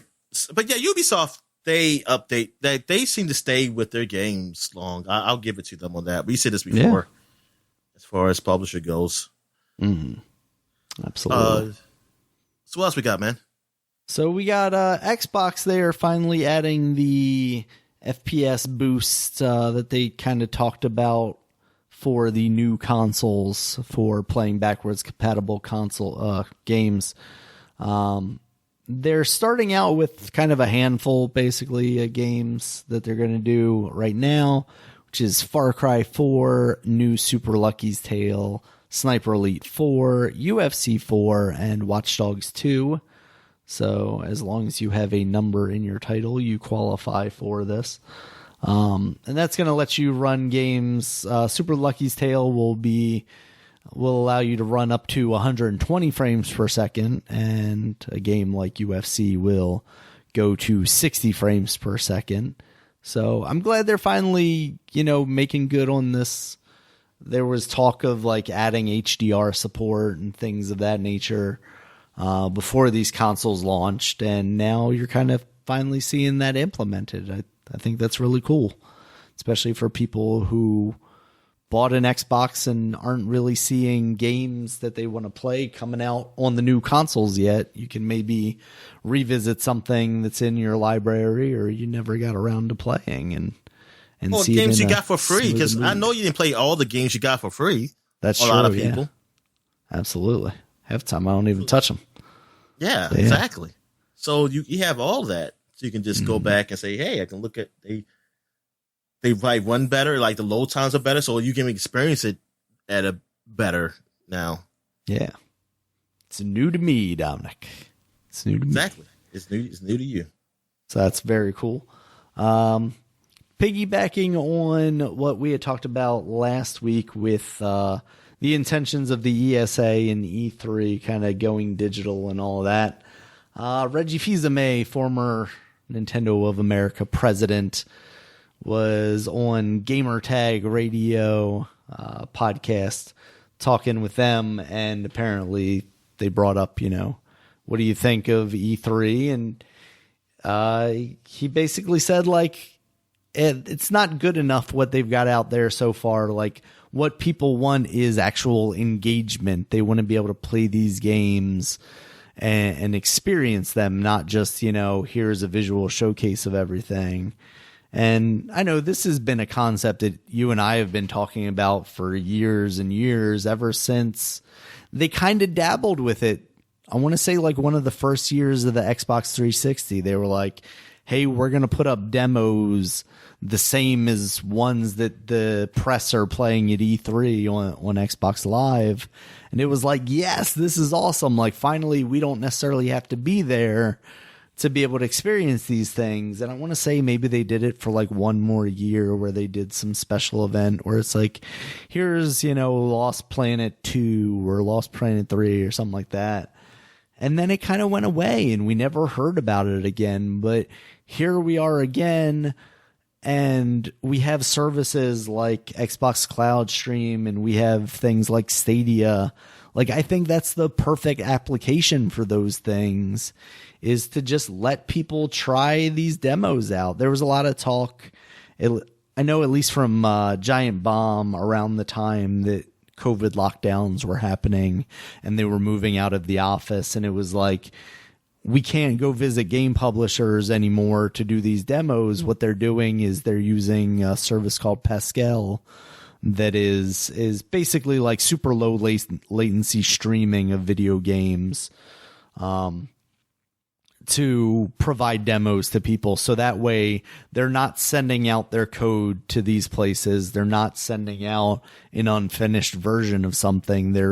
They're putting it in a controlled environment, so it's on their computer, their server, and it's beaming to you via video, basically, so they still have control over all of that stuff. And that is the advantage of something like that, where if a developer is apprehensive about something, they still are in full control of it, but we as consumers or people on the other end can still try this stuff out. And that's why I said when we talked about the Stadia stuff, like, this should usher in a new form of demos. Like, you can just boot up the full game on a server somewhere, let me play for 30 minutes in whatever chunk of the game you want.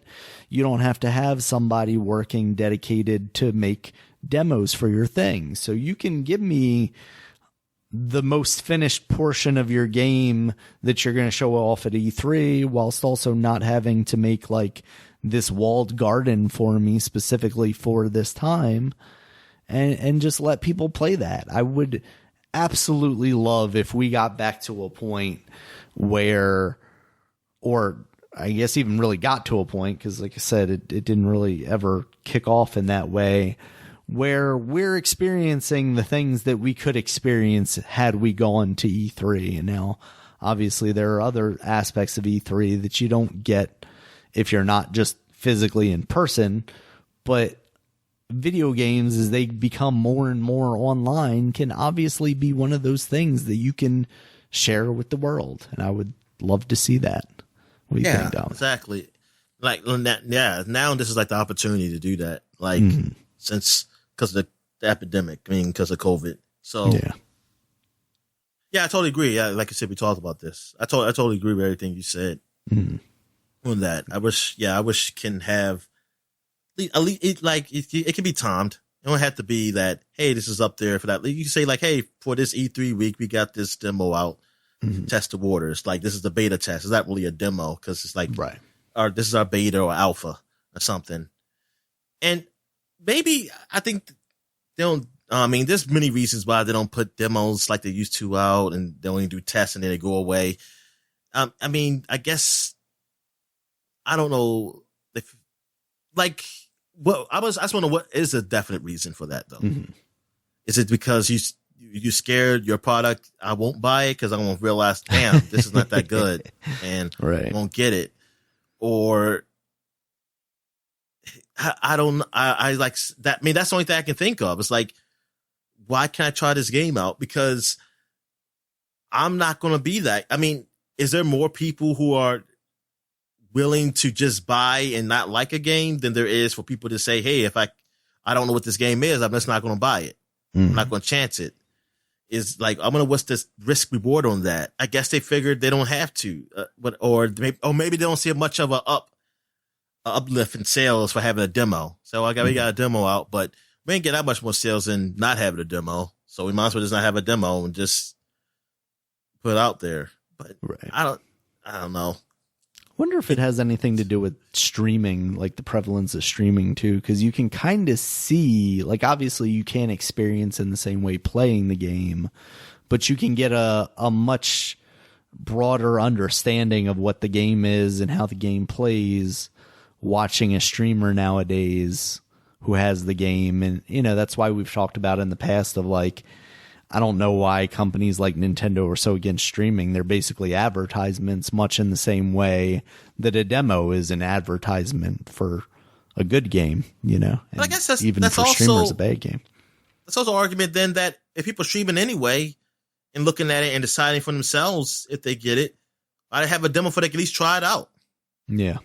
Yeah, that would absolutely be an extra layer to it. I mean, I know some people say, oh, because some work for a demo. I just want to know how much work is it, though. Yeah. And that's why I advocate for, like, using a streaming service. Like, I can't imagine.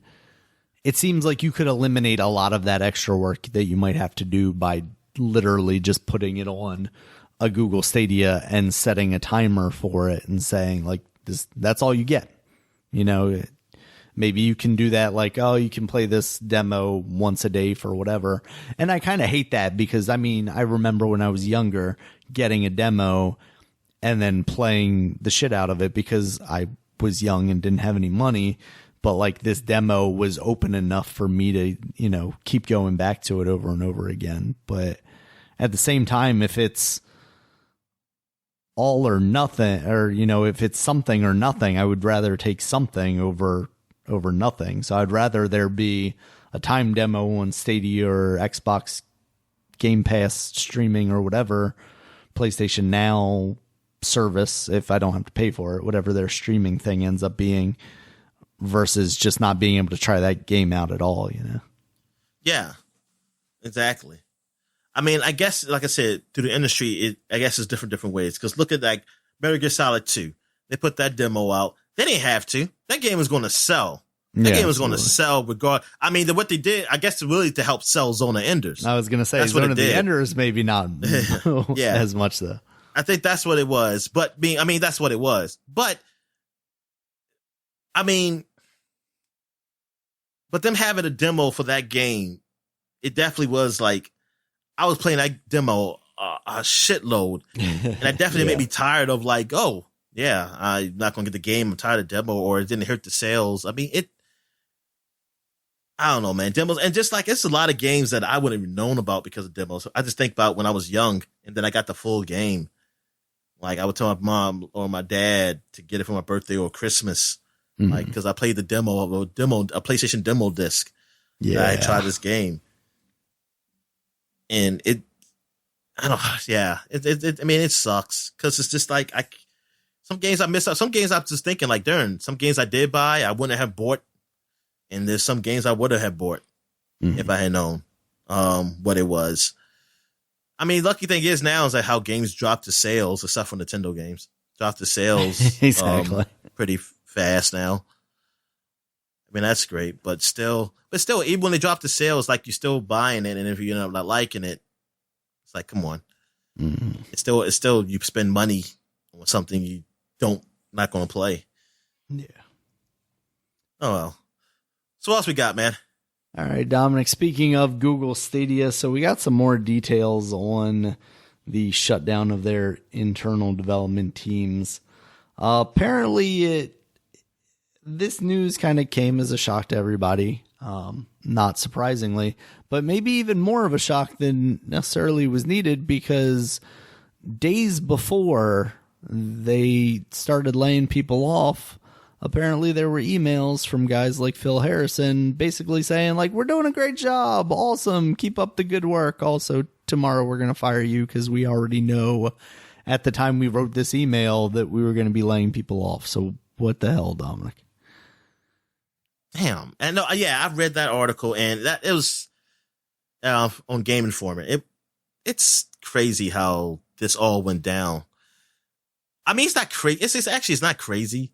It's horrible. It's horrible how it went down. Mm-hmm. And then with the people asking them when they got to air their grievances to the higher ups, and they brought in saying, "Hey, y'all said we were doing like basically progressing, and things are progressing well. And well, so what happened? Why'd you say that?" And then they're just gonna kind of apologize for it, how they misled them with that. Yeah, sorry, maybe I used the wrong word. Maybe doing well and progressing was not what I meant. I meant you're doing terrible and we're losing money. So that they knew about the layoffs, even like they knew about the layoffs too. So it's like, yeah, it's like, why even say that stuff? Like, you got people think like based on that, you're thinking like, I mean, you have no reason to think of a layoff anytime soon anyway.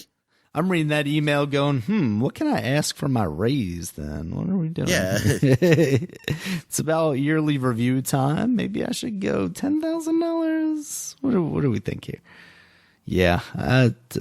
Fucking Google, man. This is what everyone was worried about when they first announced Stadia. And maybe a bit of it is a self-fulfilling prophecy, is like everybody was so apprehensive about it that Google then didn't buy in all the way, and the snake eats its tail basically. But everybody was afraid that Google was going to abandon this thing because it wasn't making them enough money or doing whatever. And here we are, like a year out from when it was officially launched, and surprise, surprise, Google is basically abandoned it and fucked over a whole bunch of developers along the way. So it's really unfortunate.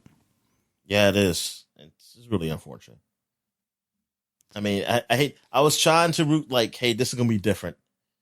She kept saying like, hey, they canceled everything else. They done. I mean, they haven't canceled Stadia yet, but it just doesn't look. Yeah. It seems like this is the start, right? Like, you would start with this. It's hard for me to want to put any money into their platform and buy games through them that a year from now I might not have access to anymore. Whereas if I buy Doom on the PC, I'll be able to play that in perpetuity, basically. Or if I buy it on the Switch, I can play it for however long. Although, I guess the original Doom, if I bought Doom Eternal, I think that one's streaming, so that could run into the same problem. But yeah, it just that's the kind of thing that I think concerned a lot of people, myself included, and now Google is kind of backing up our fears, and that you sucks. You enjoy the time you have with the game. It's about the time you have, not how long it is. You should really do advertising for them, Dominic. Yeah. All right, Dominic, in some other news, we got BlizzCon going on right now. So, of course, it's a digital situation. They got all that going on. I was telling they went to Florida. They could have went to Florida. And they could have, yeah. I was telling you right before we kicked back off into the podcast that there was a funny bit of Metallica playing a concert for BlizzCon, and on Twitch it had actually gotten like its music stripped out, and it just had like some little tune played over top of it to avoid DMCA claims. Yeah, that was funny. It's just, this you're reaping what you sowed there, Metallica, because you went after Napster so hard. No, somebody said in the comments that YouTube didn't, though. If you watch it, I saw that there were some places where it hadn't, and then DMCA stuff seems so messy. It just seems like Twitch does it, ahead of it so that they don't necessarily get sued, because they could come back and, it's just. Whereas Google might not do anything, but then if somebody files a DMCA claim for it, then it might get then they do it. Yeah, then stuff like they that. React. Yeah, so we'll see.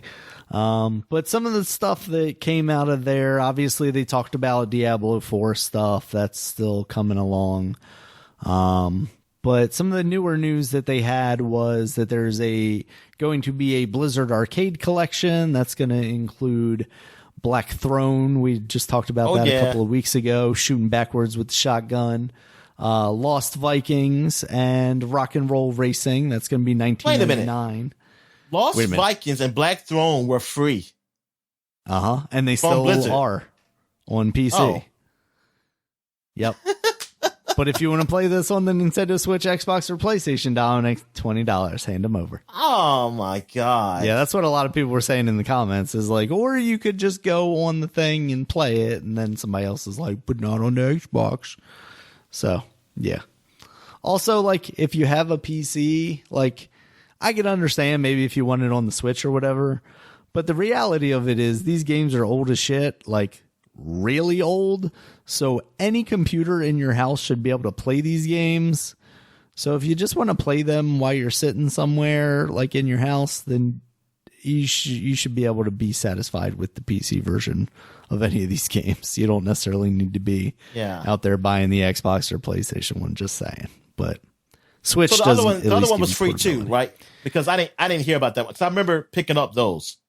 I probably wasn't paying attention to it. Yeah, all three of those are ones that you can get for free. Gotcha. Now, I will say, with all that being said, these do have things like you can save anywhere, and those kind of features, you know, the emulation kind of features. So there is some elements of, you know, like they're not just making you pay for the thing that they've already made for free. So there is that at least.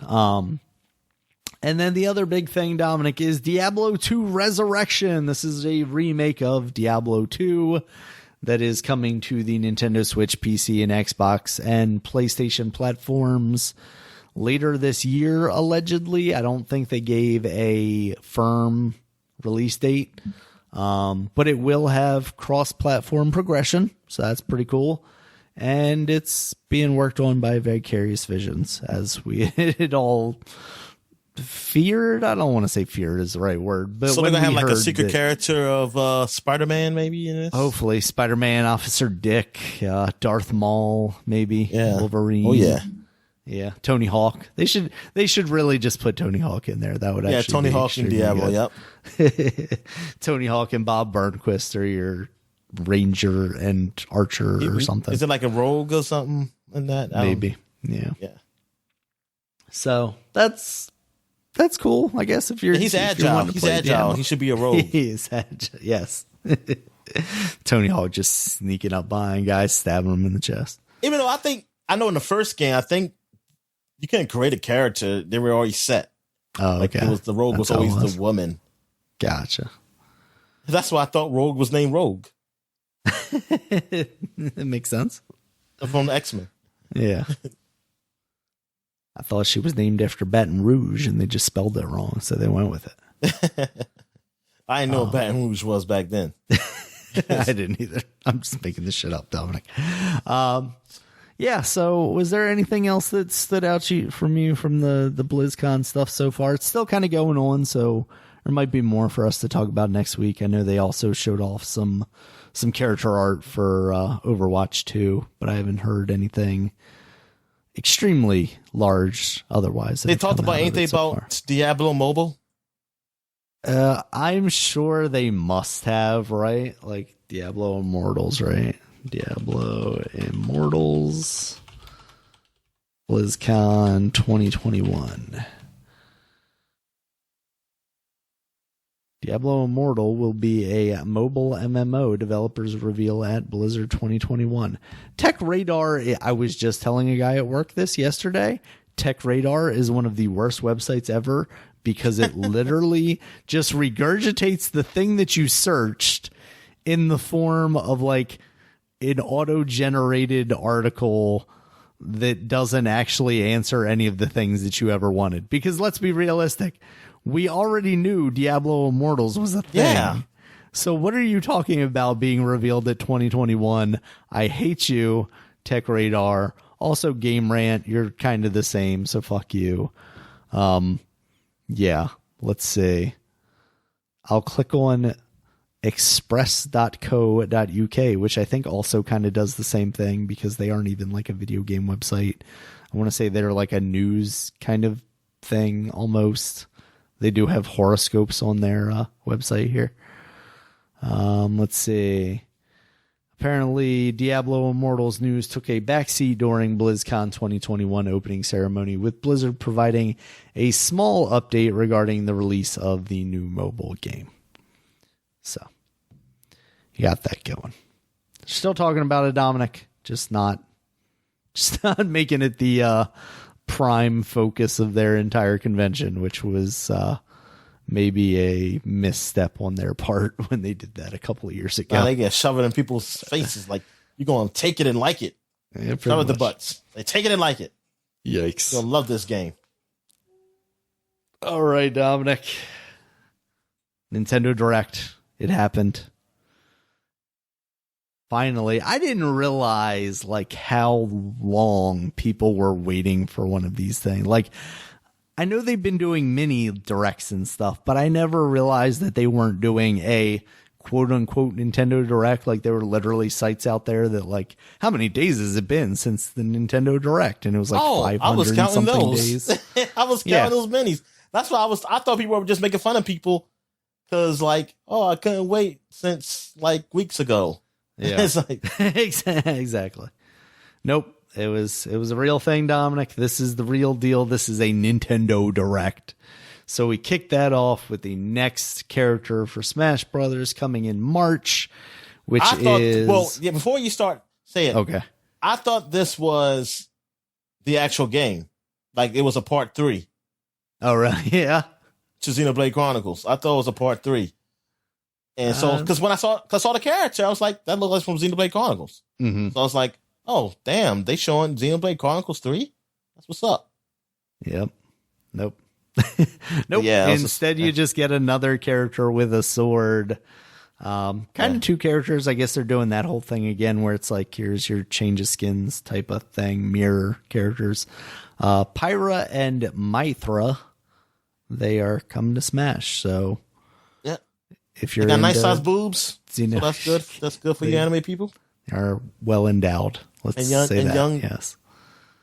And young, big boobage. but I think well endowed. I think of big penises for some reason.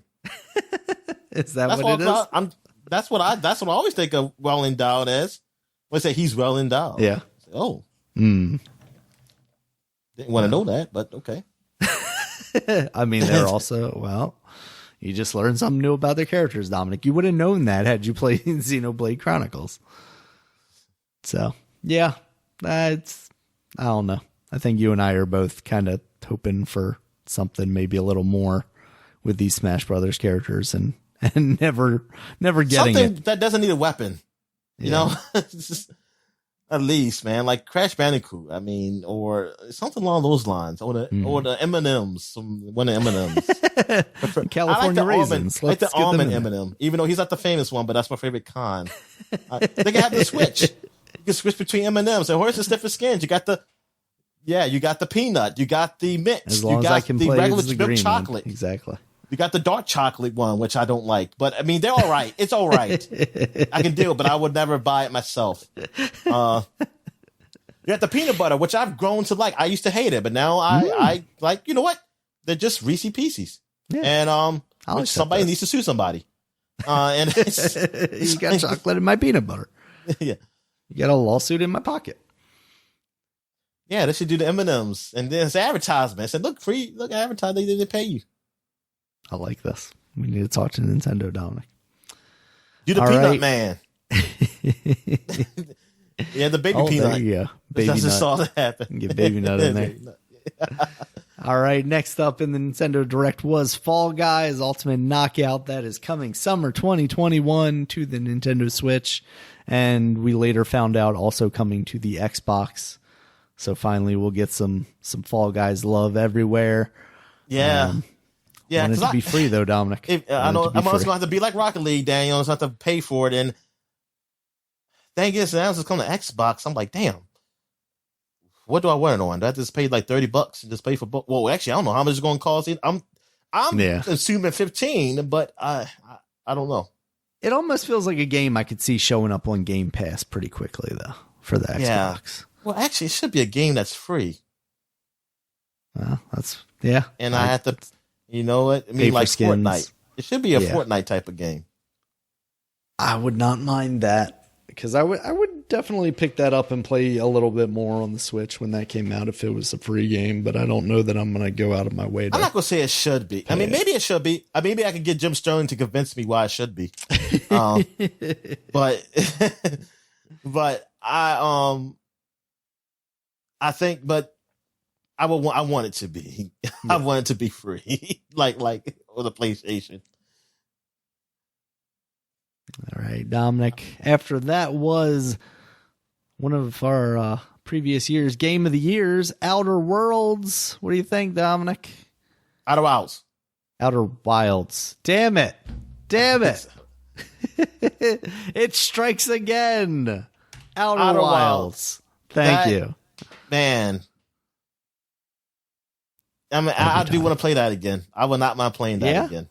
That's a game you would that be something you'd want to do on the Switch though, or would it be better suited for a larger screen? I mean, I guess you can play it on the Switch on the TV. You can play it but you know what? Yeah. I don't know, man. I mean, maybe the larger screen I preferred, but I wouldn't mind trying it out on the Switch. Like I wouldn't mind that. Like this late night exploring with me, like before I go to sleep, playing the Switch. Exactly. I was gonna say like Civ time, where it's like, I'm just gonna check around a little bit before I go to bed. I hear you.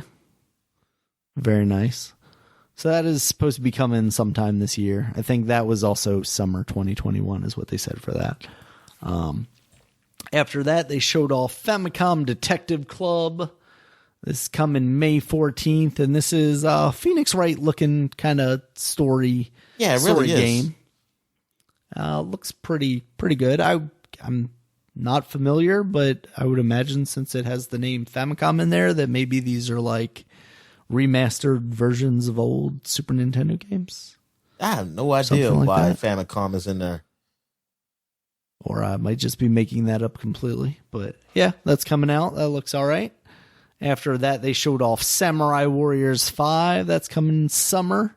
What do you think, Dominic? This is like a Muso game, right? Like big battles, taking people out kind of thing. I think I only played the first one. And I think I played another one as a demo, but I don't remember which one that was. So, I mean, it's not that I'm really excited for it. I mean, I don't mind it. Maybe in the future I will pick this up at some point. Are they made by the same people? Same Warriors games? It's the same company. Oh, okay. Yeah, that's what I meant. Sorry. It's Koei Tecmo or whatever. Yeah, it is. Yeah. Gotcha. Because they had a cross. They had Dynasty Warriors, Samurai Warriors cross. Okay. Gotcha. And I think I played that one. It was okay. I mean, it did its job. You killed a lot of people. I was going to say, there were large groups of enemies, and I got to mow them down. I just wasn't I guess that's what, maybe I just wasn't into the time, like playing that type of game and investing into that. But I wouldn't mind playing that because it's something different. Because I like that because these people I know nothing about because I played Dynasty Warriors characters so many times. Yeah. Samurai Warriors, I played, like I said, the only one I really played was the first one. I borrowed that from, I forgot where. I don't know, it was Gamefly or before that, Games and Flicks, when that was the thing. So I had borrowed that game and I mean, I liked it. Like I said, it did its job. And so I wouldn't mind going in because I haven't played it so long and I don't know these people. So it'd be like something different. Yeah. And I can learn about feudal Japan through this game. Absolutely. There you go. All right, Dominic. After that was Legend of Mana, the PlayStation Classic, are we calling it? Follow-up to Secret of Mana. That's coming out June 24th. Any interested in going back to the Manas? Okay. That's why I got confused. It's the Legend of Mana. Yeah, because I was like, this game came out, didn't it? That's it. Yeah. I was like, it's Secret of Mana. Yeah, then the Legend. Yes, they're 2-1. I want to still go back to the first one because these are games I always wanted to try. This one and the other one you're going to talk about. Okay. Which is, let me see. Are you going to talk? That didn't happen right after this one?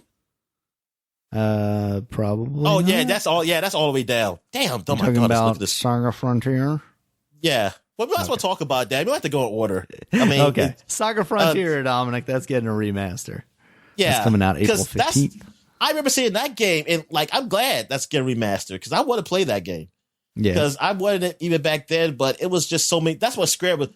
was the shit out RPGs. I mean, from the Super Nintendo era to the PlayStation era, yo. Yeah. I mean, there would come RPGs every year, and I mean, it was just coming back to back and back. And like, it's just that I only could get so many games. I wasn't working. I wasn't the child labor laws were already done, so I couldn't get a job. Yeah. And buy my own games. Exactly. All right, Dominic, after that, they had a trailer for Monster Hunter Rise coming out March 26th, as well as advertisements for the Pro Controller, which is like black and then it has gold dragony bits on it, and also a Monster Hunter Nintendo Switch edition. So if you're super into Monster Hunter or like those designs, you can get that. Hold out on the Nintendo Switch edition. Might be the Switch 2 coming. Yes, but will that have Monster Hunter accents on it? I think not. Yeah. I mean, like I said, people who get this, I mean, well, I'm not going to say that. I mean, you have to be just a fan, but it looks good. Hey, go ahead and get it. Some people are collectors. They just like getting these new consoles. There have definitely been some stuff, like even I think the Xeno Clash or Bleed or whatever, like Pro Controller that they came out with originally. Yeah. I thought that was pretty cool looking and would have maybe bought that. I remember that. Yeah.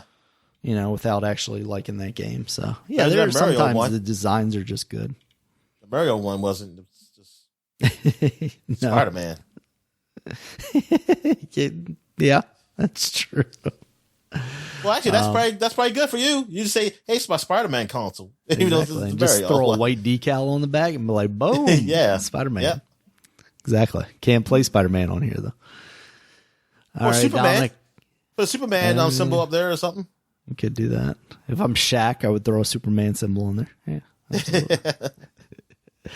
All right, Dominic. After that, this is a big one for me. Mario Golf Super Rush.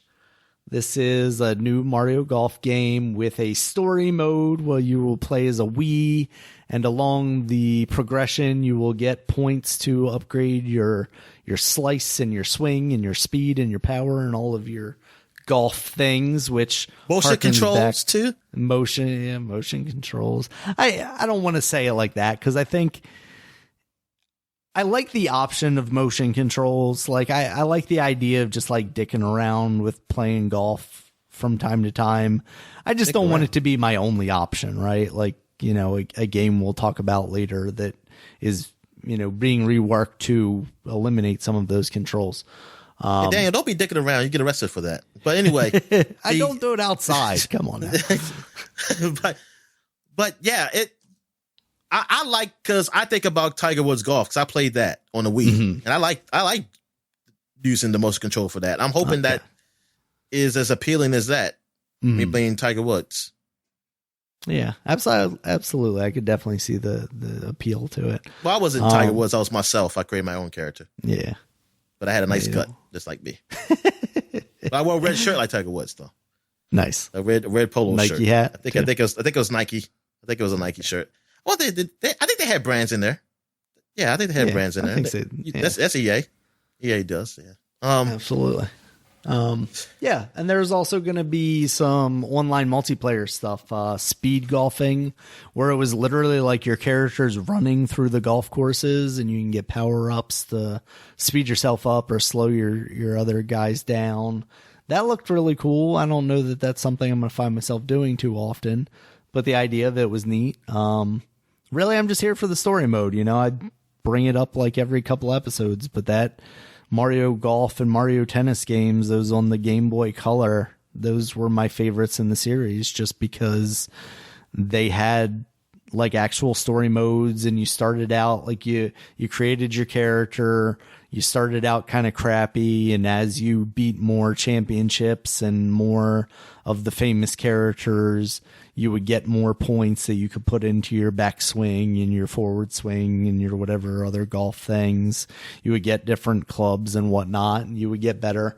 And there would also be like almost like Golf Story, where it was like little mini games where you're like, oh, get your ball closest to the pin 3 times and stuff like that. And if they take elements of that and put it into a full 3D Mario, which this looks good, of course, because Nintendo's pretty good about their graphics. I'm all on board with it. I'm very excited for it. So. Yeah. I wouldn't mind you buying it so I can play it too, man. I'm very excited. Absolutely. All right. After that, Dominic, Tales of the Borderlands returns. That's coming out March 24th. We had just talked about that returning to shops, and now there's going to be a Switch version of that as well. So if you want to revisit that on the go, you can check that out there. Was that on the leak list? I don't remember, to be honest with you. I don't remember. I felt like that was. I think you might be right about that. After that was the Capcom Arcade Stadium. This is basically like a front end for a whole bunch of classic Capcom games. Things like 1942, 1943, Battle Midway, Bionic Commando, Ghosts and Ghouls, Street Fighter 2, Captain Commando, Strider, things like that. And you will get 1943 for free, and then the other games you can kind of bit and piece buy as you want. They've done this before. Not Capcom, but they have done an arcade thing like this before. I remember Xbox Day. Xbox had that kind of old arcade thing, and you bought things bit by bit. Like you can buy, like it say, hey, you can download this arcade, and then I download it, but then it's like I can't play anything, so I had to buy it. I had to buy the games. Exactly. But they do include in this like the rewind features and all that stuff and save states. So that's cute. That's cool that they do that. Nope, somebody woke up. Did somebody wake up? Yep, somebody woke up. All right. After that, Dominic was, where am I here? Stubbs the Zombie. Classic Xbox game coming to the Nintendo Switch on March 16th. Was that on PlayStation also, or was that? I don't know. I know it was Xbox. I know it was Xbox first. I always associate it with them, but I don't know if they ever that game came out cool, later. But never really played it. Yeah, because because it was early Xbox, so I never got my hands on it. Yeah. So there's that. We also got No More Heroes 3. They showed a little bit of that. August 27th is when that's coming out. There was something about like early No More Heroes that I thought was very cool, and I think part of it was maybe being able to swing the Wii remote. But like this one, it's like they're borderlines talking about it like it's Shenmue. Like, oh, you gotta do odd jobs to get money so that you can go into these arcade games to fight the bosses and stuff. So No More Heroes was never on the GameCube? Maybe it was, and maybe I'm thinking of like the second one that came out on the Switch. Let's say No More Heroes. Because on the Switch was Killer 7. Yeah, No More Heroes was on the Wii. Oh, okay. But, so that's Killer. That, you mean Killer 7 was on the GameCube? Yeah, Killer 7 was on the GameCube. Yeah, Killer 7. Yeah, I think that's what I'm thinking of. Killer 7. Yeah, because it very much has the same kind of look to it and everything. And that was part of like the big Capcom 5 or whatever it was at the time. That I was so jealous of when I was young. I was like, oh, and then like how they 3 gonna of them came out. Yeah, I was like, suck your ass GameCube. You don't give it to this shit. And this is like the best system out here. So, No More Heroes, I don't think I ever was really into it. I think I like the art style, but I always saw when I saw reviews on it, it was never something like great or anything. So I don't think I ever got me to even try it. But I mean, I don't know where I would try it. I don't want to buy it and just try it and I don't like it. So yeah, exactly. I think I'm just, it's like that for me. I wish it was a demo. It was a demo where I can try that game out so I can know, hey, maybe it is a series I like. Maybe this time they will. I mean, that's the crazy thing is it feels like right now Nintendo is kind of the only company where you're seeing demos relatively frequently, and it's not necessarily their games, although you are seeing a couple of theirs, especially like some of the smaller things like a Yoshi's Woolly World and stuff like that. And the Kirby games. But you got like 30, you can play for 30 times and then it's gone. I never get to 30. Yeah, exactly. All right. After that, Dominic was Neon White. And this is the one where I was like, what was this one? I didn't remember it at all. And then I rewatched it again this morning. This is coming winter 2021. I think it's an Annapurna game. But it looks like you're just like running through the world, and then you're like choosing cards to do actions from the side of the screen. I saw the cards. I saw the cards you collect. And it seems extremely weird. I don't know what's going on with the gameplay. And then there are like snipers and whatnot. Yeah. Yeah, you're killing people in heaven too. Yeah. It's very weird. After that, Dominic, slightly less weird, I guess. DC Superhero Girls Teen Power. So if you want to play of the women of DC, you got Wonder Woman. It's a nemesis system in this? No, that was going to be a joke, and then I didn't commit to it. Yeah, I was going to say that the nemesis system is being used in this game for all your like catty high school girl fights or whatever. All the cheerleaders are populating the nemesis system. Yeah.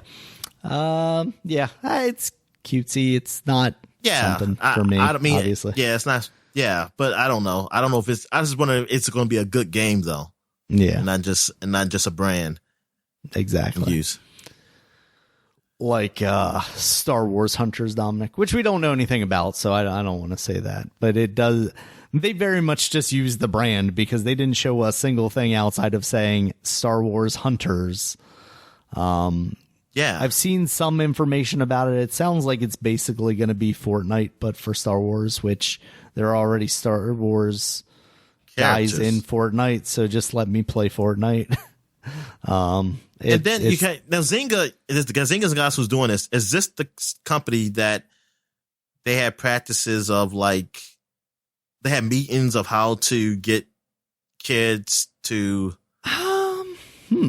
I don't know. Like, so what's the problem with Zynga? Like, what's the problem with Zynga? Why do I hate them? They're just am I a big supposed to hate them? Why are you supposed to? I don't remember if they were the ones. I remember us talking about that stuff, but I don't remember if it was them. They've just been a company that has always made phone games and very phone games, like a lot of microtransactions, a lot of you got to buy this thing to progress in this level, that kind of stuff. Okay, it's just the horrible practices. But very exploitative. To bring more context, it was I know there was like a meeting. I don't know which company it was, but the guy was teaching the people at the meeting how to get the kids to pay for like to buy stuff on your game. Yeah. Like how to get them to get like they have to buy this stuff. Like how to make it so like, oh, this is the cool new item. Like get other kids to be jealous or even to bully to like, oh, nah, you ain't nobody. You ain't buy this. You didn't get this thing yet. Exactly. Yeah. All right. After that, Dominic, that was a little bit out of order, actually. The next one up, one for you. We got Plants vs. Zombies, A Battle for Neighborville, the complete edition, I believe it was being called. Yeah, it was called complete edition. It was March 19th. Yeah, it wasn't like a funny subtitle or something. Yeah. Well, Battle for Neighborville's doing all the heavy lifting here, Dominic. Yeah, it's I guess enough. So I mean, when I read a little bit on this, is that they're changing like the currency system. Like things are supposed to be all unlocked in game, and I think it's supposed to be a whole lot better than what it is now. Which it's so weird now. It's not like 2. Listen, 2 was bad, but I understood it. 3, I don't understand it. Like I don't understand it, and the way you unlock 3, it's like you only can, you can pick it for just this character and unlock. It's not like you get a pack, you might get multiple features for all your characters. I mean, it's just, I don't know. Like I said, it's weird. It's like I'm happy. I mean, no, I guess it's a good thing that you can pick one. I gotta look at it again to get specific. I know that every time I remember just every time I go in, I was like, I just hate this. Like I hate this shit. Yeah. Which is sad because you were like so much into those games. Yeah. I mean, the game itself is fine. Like the game itself, it's fun. It's just using the currency to get stuff. I just don't, it's like, it's just too much. It's like, and this will be easy. It's like, just unlock all the characters and let me get and let me get the cosmetics. And like as I play the game, that be the thing. Right. I just want to play the game and have fun. All right. So also I just wonder if they're going to do an update for the current ones, or this is going to be the only one that you can do this on, because they'll say this is a kid they're system. Fundamentally changing like the currency system and everything. Because I know they were also talking in the direct about how they're gonna, take out some of the always online stuff and make it so you can play it as a single player thing. So, and that's I wonder awesome. If they add those elements. All right. After that, we got Miitopia. This is the Mii RPG that originally came out on the 3DS a couple of years ago. That's coming out May 21st. This reminds me of Animal Crossing too much. Yeah, it is very much like very light on the gameplay elements necessarily, and also just kind of super cutesy. You're dressing your Miis up as wizards and stuff like that. Yeah, I mean, it's fine, but just that you have your own brand Animal Crossing. It's like that's Nintendo. I mean, that's Nintendo, and you got another game that's very, very similar to that. I mean, it seems fine. I just find it's like, damn, this is so close to what that is, except for that it actually has a story. So speaking of Animal Crossing, Dominic, we've got an announcement of lots of Mario items, outfits, and pound blocks and all sorts of things for Animal Crossing. That's going to be coming out later this year with an update to celebrate the 25th anniversary of Mario, of course. Okay, so, that's cool. Yeah, a lot of fun items to decorate your island with. After that was get a plunger. Get a plunger. I feel like maybe a plunger was already in there. I don't know. Can you plug a toilet in Animal Crossing? Yeah, do Animal Crossing, do they poop in that world? Do they have toilets? I don't know. That's do they have like, question. Hey, you got to go to the bathroom. Oh, man, that would suck. I don't want to be too much like The Sims. I used to hate that. Like, you didn't have to have that. Like, you can have maybe a shower, but don't have me have to, you got to use the bathroom. Say, no, fuck that shit. That's why I just pooped everywhere. Pooped everywhere in the house. Oh, God. All right. After that, Dominic, was Project Triangle Strategy. This is a new tactics game that reminds me a lot of, what was that one that, why am I blanking on it now? It's looks like a Super Nintendo RPG. Yeah, I know what you're talking about. It's Octopath Traveler. Oh yeah, Octopath, yeah. Yeah, it looks a lot like that, but it's a strategy game, grid type tactics game. Just said it. It looks pretty cool. Not super into the look of it, but they showed off a lot of that. They showed off a lot of like, you're going to be making decisions and like the story that are then going to affect the gameplay and stuff. It seemed very in-depth. I thought that was something like some Zelda shit when I saw like the three things and like the colors too. I was like, oh, that's Link. The green is Link, and the red is Gandalf. I said Gandalf. Ganondorf. And the other one was Zelda. And I was like, oh, this is not Zelda. This is not Zelda. Yeah. So they had a pretty lengthy portion of that showed off. There's a lot of RPGs in this direct. There were. After that, they showed off a new EA Originals game, Knockout City. This is coming May 21st, 2021. It looks kind of neat, but I was telling you, like, it gives me too much of a feeling of Rocket Arena, and I don't know that this game that was EA too, Daniel. Exist. Exactly. That's, it has a similar, like, cartoony Fortnite-y kind of look to it. What's this game called? Knockout Kings? Knockout City. I would honestly not be surprised if this was like just built off the back of Rocket Arena and they were like, oh, let's repurpose this tech for something else. But it seems like you're throwing a ball around. It even looks like it. Yeah, it even looks like it. Exactly. I mean, it seems neat, but I just don't know that it's going to have any legs whatsoever here.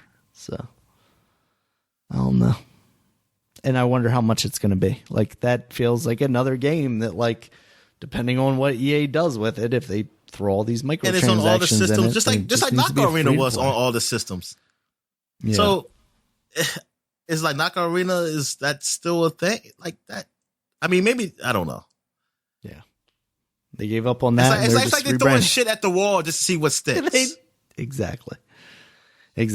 Can this be the next Fortnite? No. Can this? No. What about this one? No. Okay. Yeah. EA. Great job. Yeah, because like how long ago? Rocket Arena was just last year, right? Yeah. Or 2 years. Yeah, it couldn't have been 2 years ago. It must have been last year. So I was like, is that done? Are we done with that? I mean, I'm going to say player count is done with it. I can't imagine it's over 500 people between like all the systems, which is a really sad thing to say. Yeah, I don't know. Yeah. It's sad because it looks like it could be a fun game, but yeah, it's gonna fail. World's End Club is coming out May 28th. This is some anime stuff. It looks like there was some talking stuff. I don't really know what was going on, to be honest with you. It kind of reminds me of The World Ends With You. Not entirely sure if it's related to that or not. What's it called? I don't think so. World's End Club. World End. I don't even remember what I saw. I watched the whole damn thing. I don't remember what that even is. End Club. I don't know. It's apparently from the creators of the Danganronpa and Danganronpa games. Series. Okay. Yeah. That's something different. That makes sense. I guess maybe that's what I was thinking of and not World Ends With You. Because those characters are a lot sharper and whatnot. Like they almost look like more Final Fantasy-esque characters, which makes sense because, All right. After that, Dominic, was a little quick advertisement for Hades, the physical edition that's coming out March 19th. So if you're looking for that game on the cartridge, you can get that then. And it's going to come with some like not art book, but like a character book. It has artwork of the character and then like a small little blurb about them and stuff like that. So it is nice to see them as they're releasing physical editions to have like an incentive for like collectors besides just people who are like, oh, I just want a physical copy of this thing. After that was Ninja Gaiden Master Collection. That's coming out June 10th and will include Ninja Gaiden Sigma, Sigma 2, and Ninja Gaiden 3 Razor's Edge, starring Razor Ramon. And yeah, I mean, these games back in the day. So is there an easy Xbox, mode for the first one? Because I don't think that one had one. No, Sigma didn't have like the Ninja Dog mode or whatever. Oh, Sigma. See, I played the original one, so maybe Sigma did, because Sigma was like the PlayStation release, right? Isn't that what it was? The PS3 one? Yeah, I think that's what that was. And I want to say that had like Ninja Dog mode, and yeah. I'm right there with you. Like, give me the easy mode. Also, like, how did you feel about the graphics in this? Because it really didn't look like they attempted to even like clean them up at all. I don't think they did. Ugly to me. I mean, if they did, it must look really bad now. Because when this game came out, this was gorgeous. Like I used to, it really was. It was gorgeous. And I used to think, it's funny, so funny how you used to say like, man, I don't know how much better you can make these games look. Like, because of their art style, but yeah, you can, I guess, because I go back and I see the difference. Yeah, and even in this version, it's like this looks very muddy and like ugly. I don't know why it looks this way. It feels like it's like put some damn work and just use at least the engine of 3. Damn, you could like. I mean, those were also like the first games that had like progressive scan and stuff on the Xbox and whatnot, like 1080p or something, I want to say, or maybe 720p at the time. But yeah, those were like graphical powerhouses, and now I'm looking at them like, why does this look like shit? I don't know. I don't know what's going on with that. After that, we got Hyrule Warriors Age of Calamity. There's going to be expansion for that for $19.99, and it's going to come out in 3 kind of tiers. On May 28th, you're going to get some additional weapons and costumes for Link. There's like the purchase bonus, as they're calling it. And then Wave 1 will come in June, and that's going to have an expanded roster with newly added weapon types, new challenges in the Royal Ancient Lab, as well as new challenging enemies. And then in November, there are going to be new character vignettes, as well as newly added stages, more expanded roster, and new battle skills for existing characters. So if you're looking for more Age of Calamity, you can get that there. Yes. I mean, not yes, I'm looking for more. I just started the damn game. But yeah, I appreciate it. And at $20, I don't think it's that bad. Nah. Depending on how many more maps you get and characters and whatnot, yeah. That's what I want to say. Maybe after if I do get it, and I realize like, oh, this was horrible. Let's say this $20 was too much. It's a wasted deal. Yeah, but I mean, at least I was thinking when I first saw it, I was like, oh my God, please don't be $30. But then you know what? These are the same guys really. But you looked at the Zelda Breath of the Wild. That was only $20, and I think that was a good amount. That was a nice amount of DLC they had with it. I thought, when Nintendo they could have probably got away with $30, and we would have complained, but we would have bought it because we would have had to, because it's more Zelda, and so I think so. I'm happy that it's $20 with this. So yeah, I hope it's I hope it's good content. I mean. Yeah, I think it'd be okay. Cause I think they did pretty good with the last one, the last game, Hyrule Warriors, with their DLC. All right. After that, we had Bravely Default 2. They just showed a little quick bit of that. That's coming out next week, February 26th. So we'll be talking about that in our new releases next week. And another one coming out next week, February 25th, Ghosts and Goblins Resurrection. That's coming out, so we'll be talking about that as Bravely Default next week. I just want to go back to that real quick. That's an RPG and from Square and an original one, and I think it was even talked about. It was going to be a Final Fantasy game. They just changed it to a name that I don't know what that means. But I played. Well, there's a Bravely system and there's a default system. You might be right, Dan, but I don't remember the story. But anyway, that's all I know about that game, besides what you told me. But Darren, you remember that? I don't remember. I don't remember the game. Well, I played this game. This is the one where you like got halfway through it and thought you were done with it, and then it was like, oh no, you got this whole other thing that you have to do. Isn't that this one? Yeah, and it was like another world. Yeah, because he was like another world, and I was done. I was done. I was like, I put a lot of hours in this game, and I think I'm good. It's a basic RPG. I mean, it's not this special. It's nice. I mean, it's good, but it's not thing you really unique. Right. But the story wasn't grabbing me. That's the thing. The story didn't grab me to really be like, I want to stay with this game. It didn't do it for me, unfortunately. Gotcha. And did it bring Bravely Default 1 to the Switch?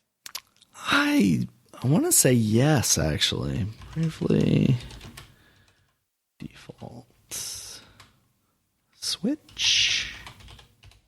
It's just going to give me 2, isn't it? Yep. I'm going to say... Yeah, I'm going to say it's just 2. One never came out. Well, I mean, story probably wasn't that good. You need to know what happened anyway. Maybe they have a thing say, hey, this is what happened in the last game. There you Beat go. The bad guy. And now it's new people. But I just signed up for the Knockout City beta. Okay. It's only for this weekend. I forgot what the date was. Yeah, maybe I can play a little bit of it or something. I don't know. We'll see. So what else?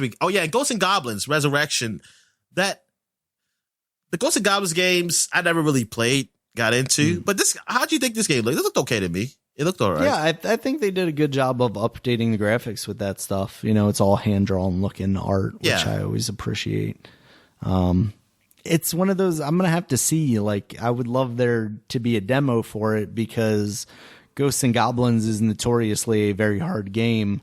And I want to see if they're staying true to that, like the one like Monster Boy or whatever game that I played where it's like basically it's just a pretty version of that original game and all the gameplay is still there, so it just feels difficult and kind of outdated, or if they've actually updated this in some smart ways to make it more accessible to players. Okay, yeah. I don't think I ever played them. Yeah, I really only thing I know about Ghosts and Goblins is the remake of it of Maximo that came out later. I remember I saw it for PlayStation 2, and that's the only thing I ever knew about it. It's like, oh, it's that guy who got his underwear. I don't remember this game on the Super Nintendo. Or the whatever. What did they come on Super Nintendo? Did they come on Nintendo too? There's a Super Ghosts and Ghouls on the Super Nintendo, and then I think Ghosts and Goblins originally was on the NES. Yeah. I say the Ghosts and Ghouls. See, I don't even know. I don't remember those games. So the only thing I do was Maximo. That's what I knew of those games. I'd like to see a new Maximo game. Have you played Maximo? It was always one of those ones that I was envious of because it was, like a fun little 3D platformer. Did you like the hard underwear? I did, but as it turns out, Dominic, I saw an article about this. It is not hearts on the boxers of the Ghosts and Goblins guy. It's actually strawberries. What? Man, I swear the Japanese. I swear. Now on Maximo, it might be hearts. I don't know, but it's funny because it's like, why would they do that? For Ghosts. Okay. Yeah, for this new one, the upraised art. So but that's like Maximo what you always see in movies and stuff is like hearts on boxers. Nobody puts strawberries on boxers. Yeah, what are you? Shut up. I wonder if somebody has like heart boxers like patented or something, like copywritten, so you can't use them anymore or something like that. Yeah, I don't know. Maybe have to check and see what my brand is. Hey, can we say happy birthday now? Is that legal? Is that legal to do? Oh, yeah. I thought you were like, can I say happy birthday to somebody? No, yeah. I think that is in, I think that's in public domain now, I believe. Oh, okay. But you just aren't going to hear it at restaurants because they've already got their own jingle. They don't want people to, have to remember a new one or whatever. I don't know. That seems like out of nowhere, but it's just like when you was talking about somebody got patent, I was just thinking about happy birthday. That's came in my mind. Well, that's why I was like, wait a minute, is it somebody's birthday that we know? Yes. Okay. After that, Dominic, was Apex Legends. We already knew that was coming to the Switch, but now we know it's coming on March 9th. And there's going to be a double XP event around that. So if you play it on the Switch, I think for the first 2 weeks, I believe it was, you can get double XP while you're playing it. So that's cool. After that, we had... that's cool. Yeah. I'm sorry. I was looking at something. Yeah. Apex Legends. I mean, it's like, it's not much I can say to that. It's like, go ahead. Now it's time to focus up, Dominic. We got Zelda news. The Zelda man came out and he said, I have Zelda news. And then he said, it's not the Zelda that you want because Breath of the Wild 2 we're working on, but we're going to tell you about that later. But for now, we got Zelda and the Skyward Sword HD. It's going to come out in July, so it can ruin my birthday month. When I first heard this, I was a little excited for it because I was like, yes, I can play Zelda and with regular controls. So I might like this game. But when he showed the motion controls first. I was like, okay, that doesn't mean it's going to be a handheld mode. So it's like, no way in hell they're going to put this game out. Because I didn't think about it, but like the light, you can't take Joy-Cons off, so there's got to be an option for that, right? Yeah. But they said you can move the sword with the right stick in the directions you want. I just want to press A, and he swings the damn sword. But that fundamentally won't work, Dominic, because those boss battles were based around swiping a very specific direction. So I understand they have to do it. Well, they will make when I press A, it will swipe the way he's supposed to hit that man. So you wanted to make it easier too, huh? Is that what you want? Zelda bosses were already easy.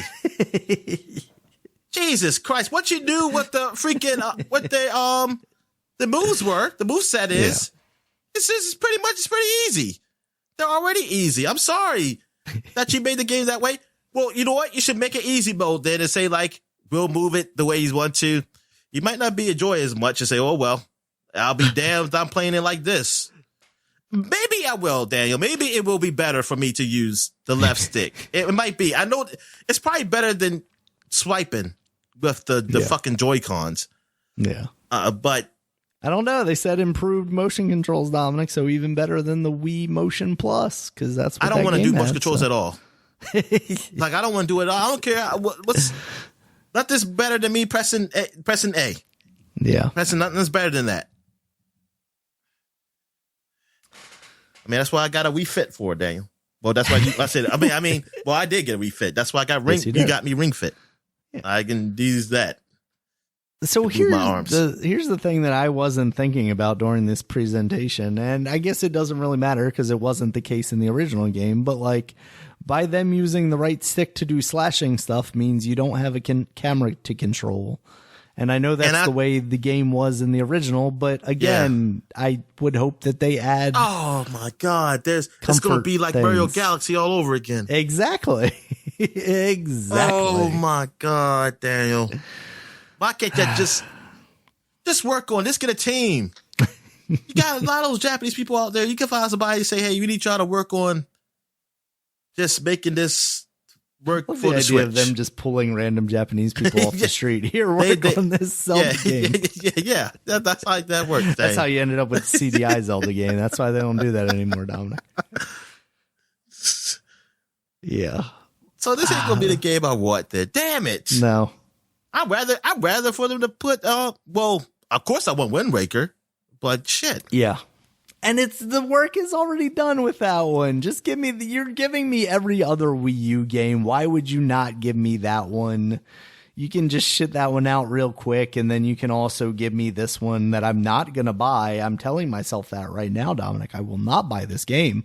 Well, that's the only way I'll play it, Daniel, is if you buy it. It's not a good Zelda game. I was telling a guy at work who likes Zelda a lot, but he also hadn't played this game. And he's like, I'm going to buy this because, I want to experience this. And I was like, look, man, just download it on the PC. You can set it up. You can play with the Wii controllers. It'll look better than the version that they're probably going to give you anyway. And you're going to stop playing it. So you should just do it that way. And I don't know that he's going to stop playing it. He plays Dark Souls and stuff. So he has a different sensibility than me. That doesn't mean that, he's going to hate this game as much as I do.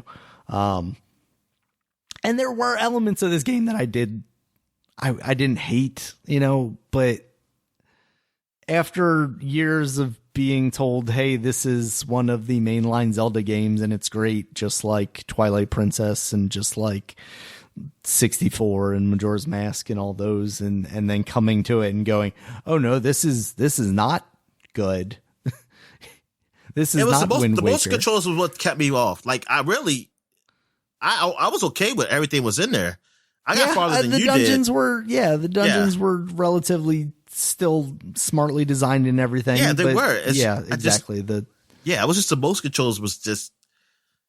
I just hated that setup. I mean, it was just like,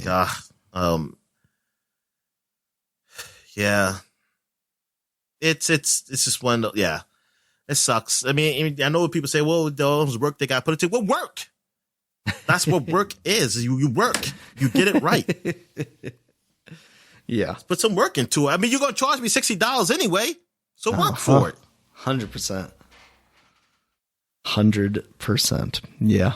So along with that game, Dominic, there's also going to be some Zelda Joy-Cons coming out. They're blue and they've got some gold embossy shield stuff on them and whatnot. Hyrule designs.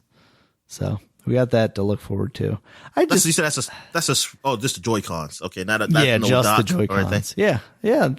Oddly enough, no dock, no whatever. I wonder if that's like trying to sell people on no Pro Controller. No Pro Controller. No. Yeah, I guess it's not really that. It's probably just like, oh, people that are buying this probably already own a Switch. So let's try and get some more money out of them. And, they're not necessarily going to buy another Switch. Also, maybe by then we're going to have another Switch or something coming along. So we'll see. Yeah. And after that, Dominic, they had one more thing to show us. It was a very dusty post-apocalyptic place. And then we saw a squid person. No. A squid person with a little pet, Dominic. We got Splatoon 3. They showed us a nice little trailer for that, which ended in 2022. I know, 2022, damn. Why so early are they showing this to us? That was on the list, but I mean, that's it. Did that say this year though? That list? I don't remember. Yeah. I don't recall. Just seems so early to be showing off the Splatoon 3 if it's not coming until even early next year. It still feels kind of early to be showing this off. Like you could call it out in July and you didn't even have to show that news. I think the Zelda thing could have been the last thing. Oh yeah, it could have, but I don't know. Maybe they know Dominic. Maybe they know how pissed off I would have been. Yeah, maybe. Maybe like, that this is your big thing. I wanted that to be so people could be angry, but I'm trying to think what else they could have finished off with. Yeah, Metroid, Mario Golf Super Rush. I would for you. You would have been happy. For me, that would have been fine, but.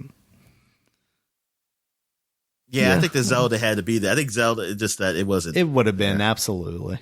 Yeah. So I'm all right with that. Splatoon 3, I dig it. I'm glad they were doing it. Those games seem cool. You like them, so. Yeah, I like Splatoon 3. Seems so I'm just wondering, what they're going to do. Mm-hmm. What they're going to add to this. Did you always shoot out of cannons onto the playfield? I never knew how you started. No, I don't think so. No. Okay, so they're just copying Fortnite. Got it. That's all I wanted to say. It's like, oh, they're doing that because of Fortnite. Yeah, so that was the Nintendo Direct, Dominic. It was like an hour-long thing. It was pretty solid, solid chunk of time there. No, a lot of games. Oh, you know what? As we just no. Like, okay, if you zoom into a part where your partner is, they'll zoom you. Like, you'll start from the entrance point and it'll shoot you up. But was it like, I don't remember. I don't see it now. I don't remember the trailer now. Was it exactly a cannon you were inside of? Yeah, it seemed like it was like a cannon. Yeah. See, that's different. That's air. different. Yeah, that's different. Yeah. Okay. Like a little spaceshipy cannon type thing. All right. Yeah, so decent enough, Nintendo Direct. They had a lot of games to show off, so hopefully they'll keep this up, Dominic, and we'll get another real Nintendo Direct in the next 3 or so months, maybe. Yeah. But yeah, I'm curious will Zelda still come out this year? Like, would it be the end of the year? Mm-hmm. Zelda is. What else are we looking at here for this year? Possibly Mario Golf, definitely. Well, but that's summer. Well, yeah, that's summer, isn't it? Yeah. So yeah. Oh, you mean like the end of the year type thing? Yeah, I'm thinking would be their big holiday thing. We don't think Metroid, right? This year? Not if they're not showing it yet. I mean, that's why I say Splatoon's so early, because like if they had something else to show off, like a Metroid, I feel like, and it was coming out this year, I feel like this is where they could have shown that to kickstart the year and also get like that huge pop, but I don't know. I think what's another brand game to come out? I mean, they could do another Mario. We've talked about how it's been a while since Mario Odyssey. Could be. Donkey Kong. Is there a new Donkey Kong? Nope. There'll be a Congo Beats. Hey, man. Come on. I'm on board. Let's do it. I mean, from what I've seen that game, it looks real fun. It looks. It is. Yeah. Yeah. I always like the idea of that game. All right. So I guess we get to new releases. Yeah, we got new releases here, Dominic.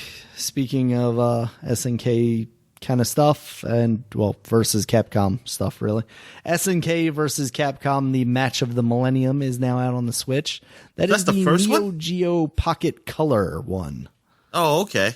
Which I am only familiar with because a guy in high school had a Neo Geo Pocket Color, and I played this game a little bit, and I thought it was so cool that you could play something so advanced on a handheld, because I think at the time, maybe when was it? Maybe it was middle school? I don't remember now. Yeah, because high school would have been, Game Boy Advance would have been out by then. I don't know.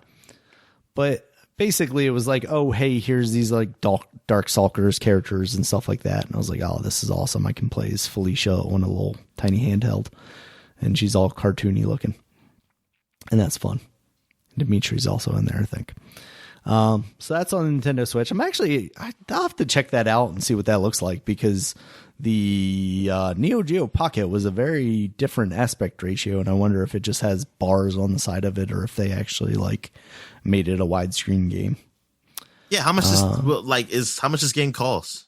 Let's see. Let's just check it real quick.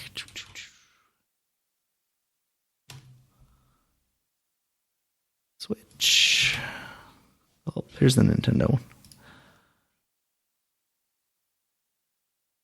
Oh no, they didn't. It is $7.99, but also it's literally just a picture of a Neo Geo Color and then a little box for the actual game. I kind of really hate that, but also, yeah, man, that could have been part of the Switch, like just put it with the Super Nintendo stuff, like the free Super Nintendo things. Yeah. $7 doesn't seem that bad, but also seems kind of bad. I mean, because is that part of like the collection stuff? Is it like, oh, that's a Sega collection, isn't it? That's what that is. But like, I used to see on the Switch, it's like a Sega collection. They have like Sonic, and then but it's like one game, and it'd be like, oh, Sonic 2, and that's it. Mm-hmm. I was like, come on, man. Yeah.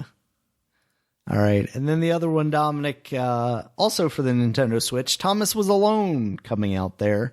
I love that game. That game is awesome. You play as different shapes. Oh, Thomas Was Alone. Yes, I did. And I still have not completed that game. And I did like it. I played it on, because it was free on the PS3. Mm-hmm. I played it up there. And yeah, man, that game, it was funny, man. It was something. Yeah, it was like a puzzle game. It's incredible how simple it was, because it was literally like a square and a rectangle and and different shapes and stuff. But they somehow had like their own personalities, because they also like moved in their own sort of ways and whatnot. Yeah. So that was a Tom cool. Biffle game, I think, right? And yep. Yeah. So shout out to him. That was awesome. So that's all I got, Dominic. You got anything else for the week? No, I think I'm good, man. All right. Thank you as always for listening. You can check us out on Twitter. Dominic is at DStallworth5. I'm at Regulus MB. The podcast is at Supapod, SUPAPOD. Supapod.com is the website where you can find the podcast, as well as links to all the other places you can find the podcast, such as YouTube. Check us out there. There's a video form of this podcast with gameplay from each of us underneath. If Dominic includes it all, there's a lot of me dying in Super Mario. A lot. As well as other places you can find us: iTunes, Stitcher, Google Podcasts, Spotify. And until next time, guys, see you later. All right, see you.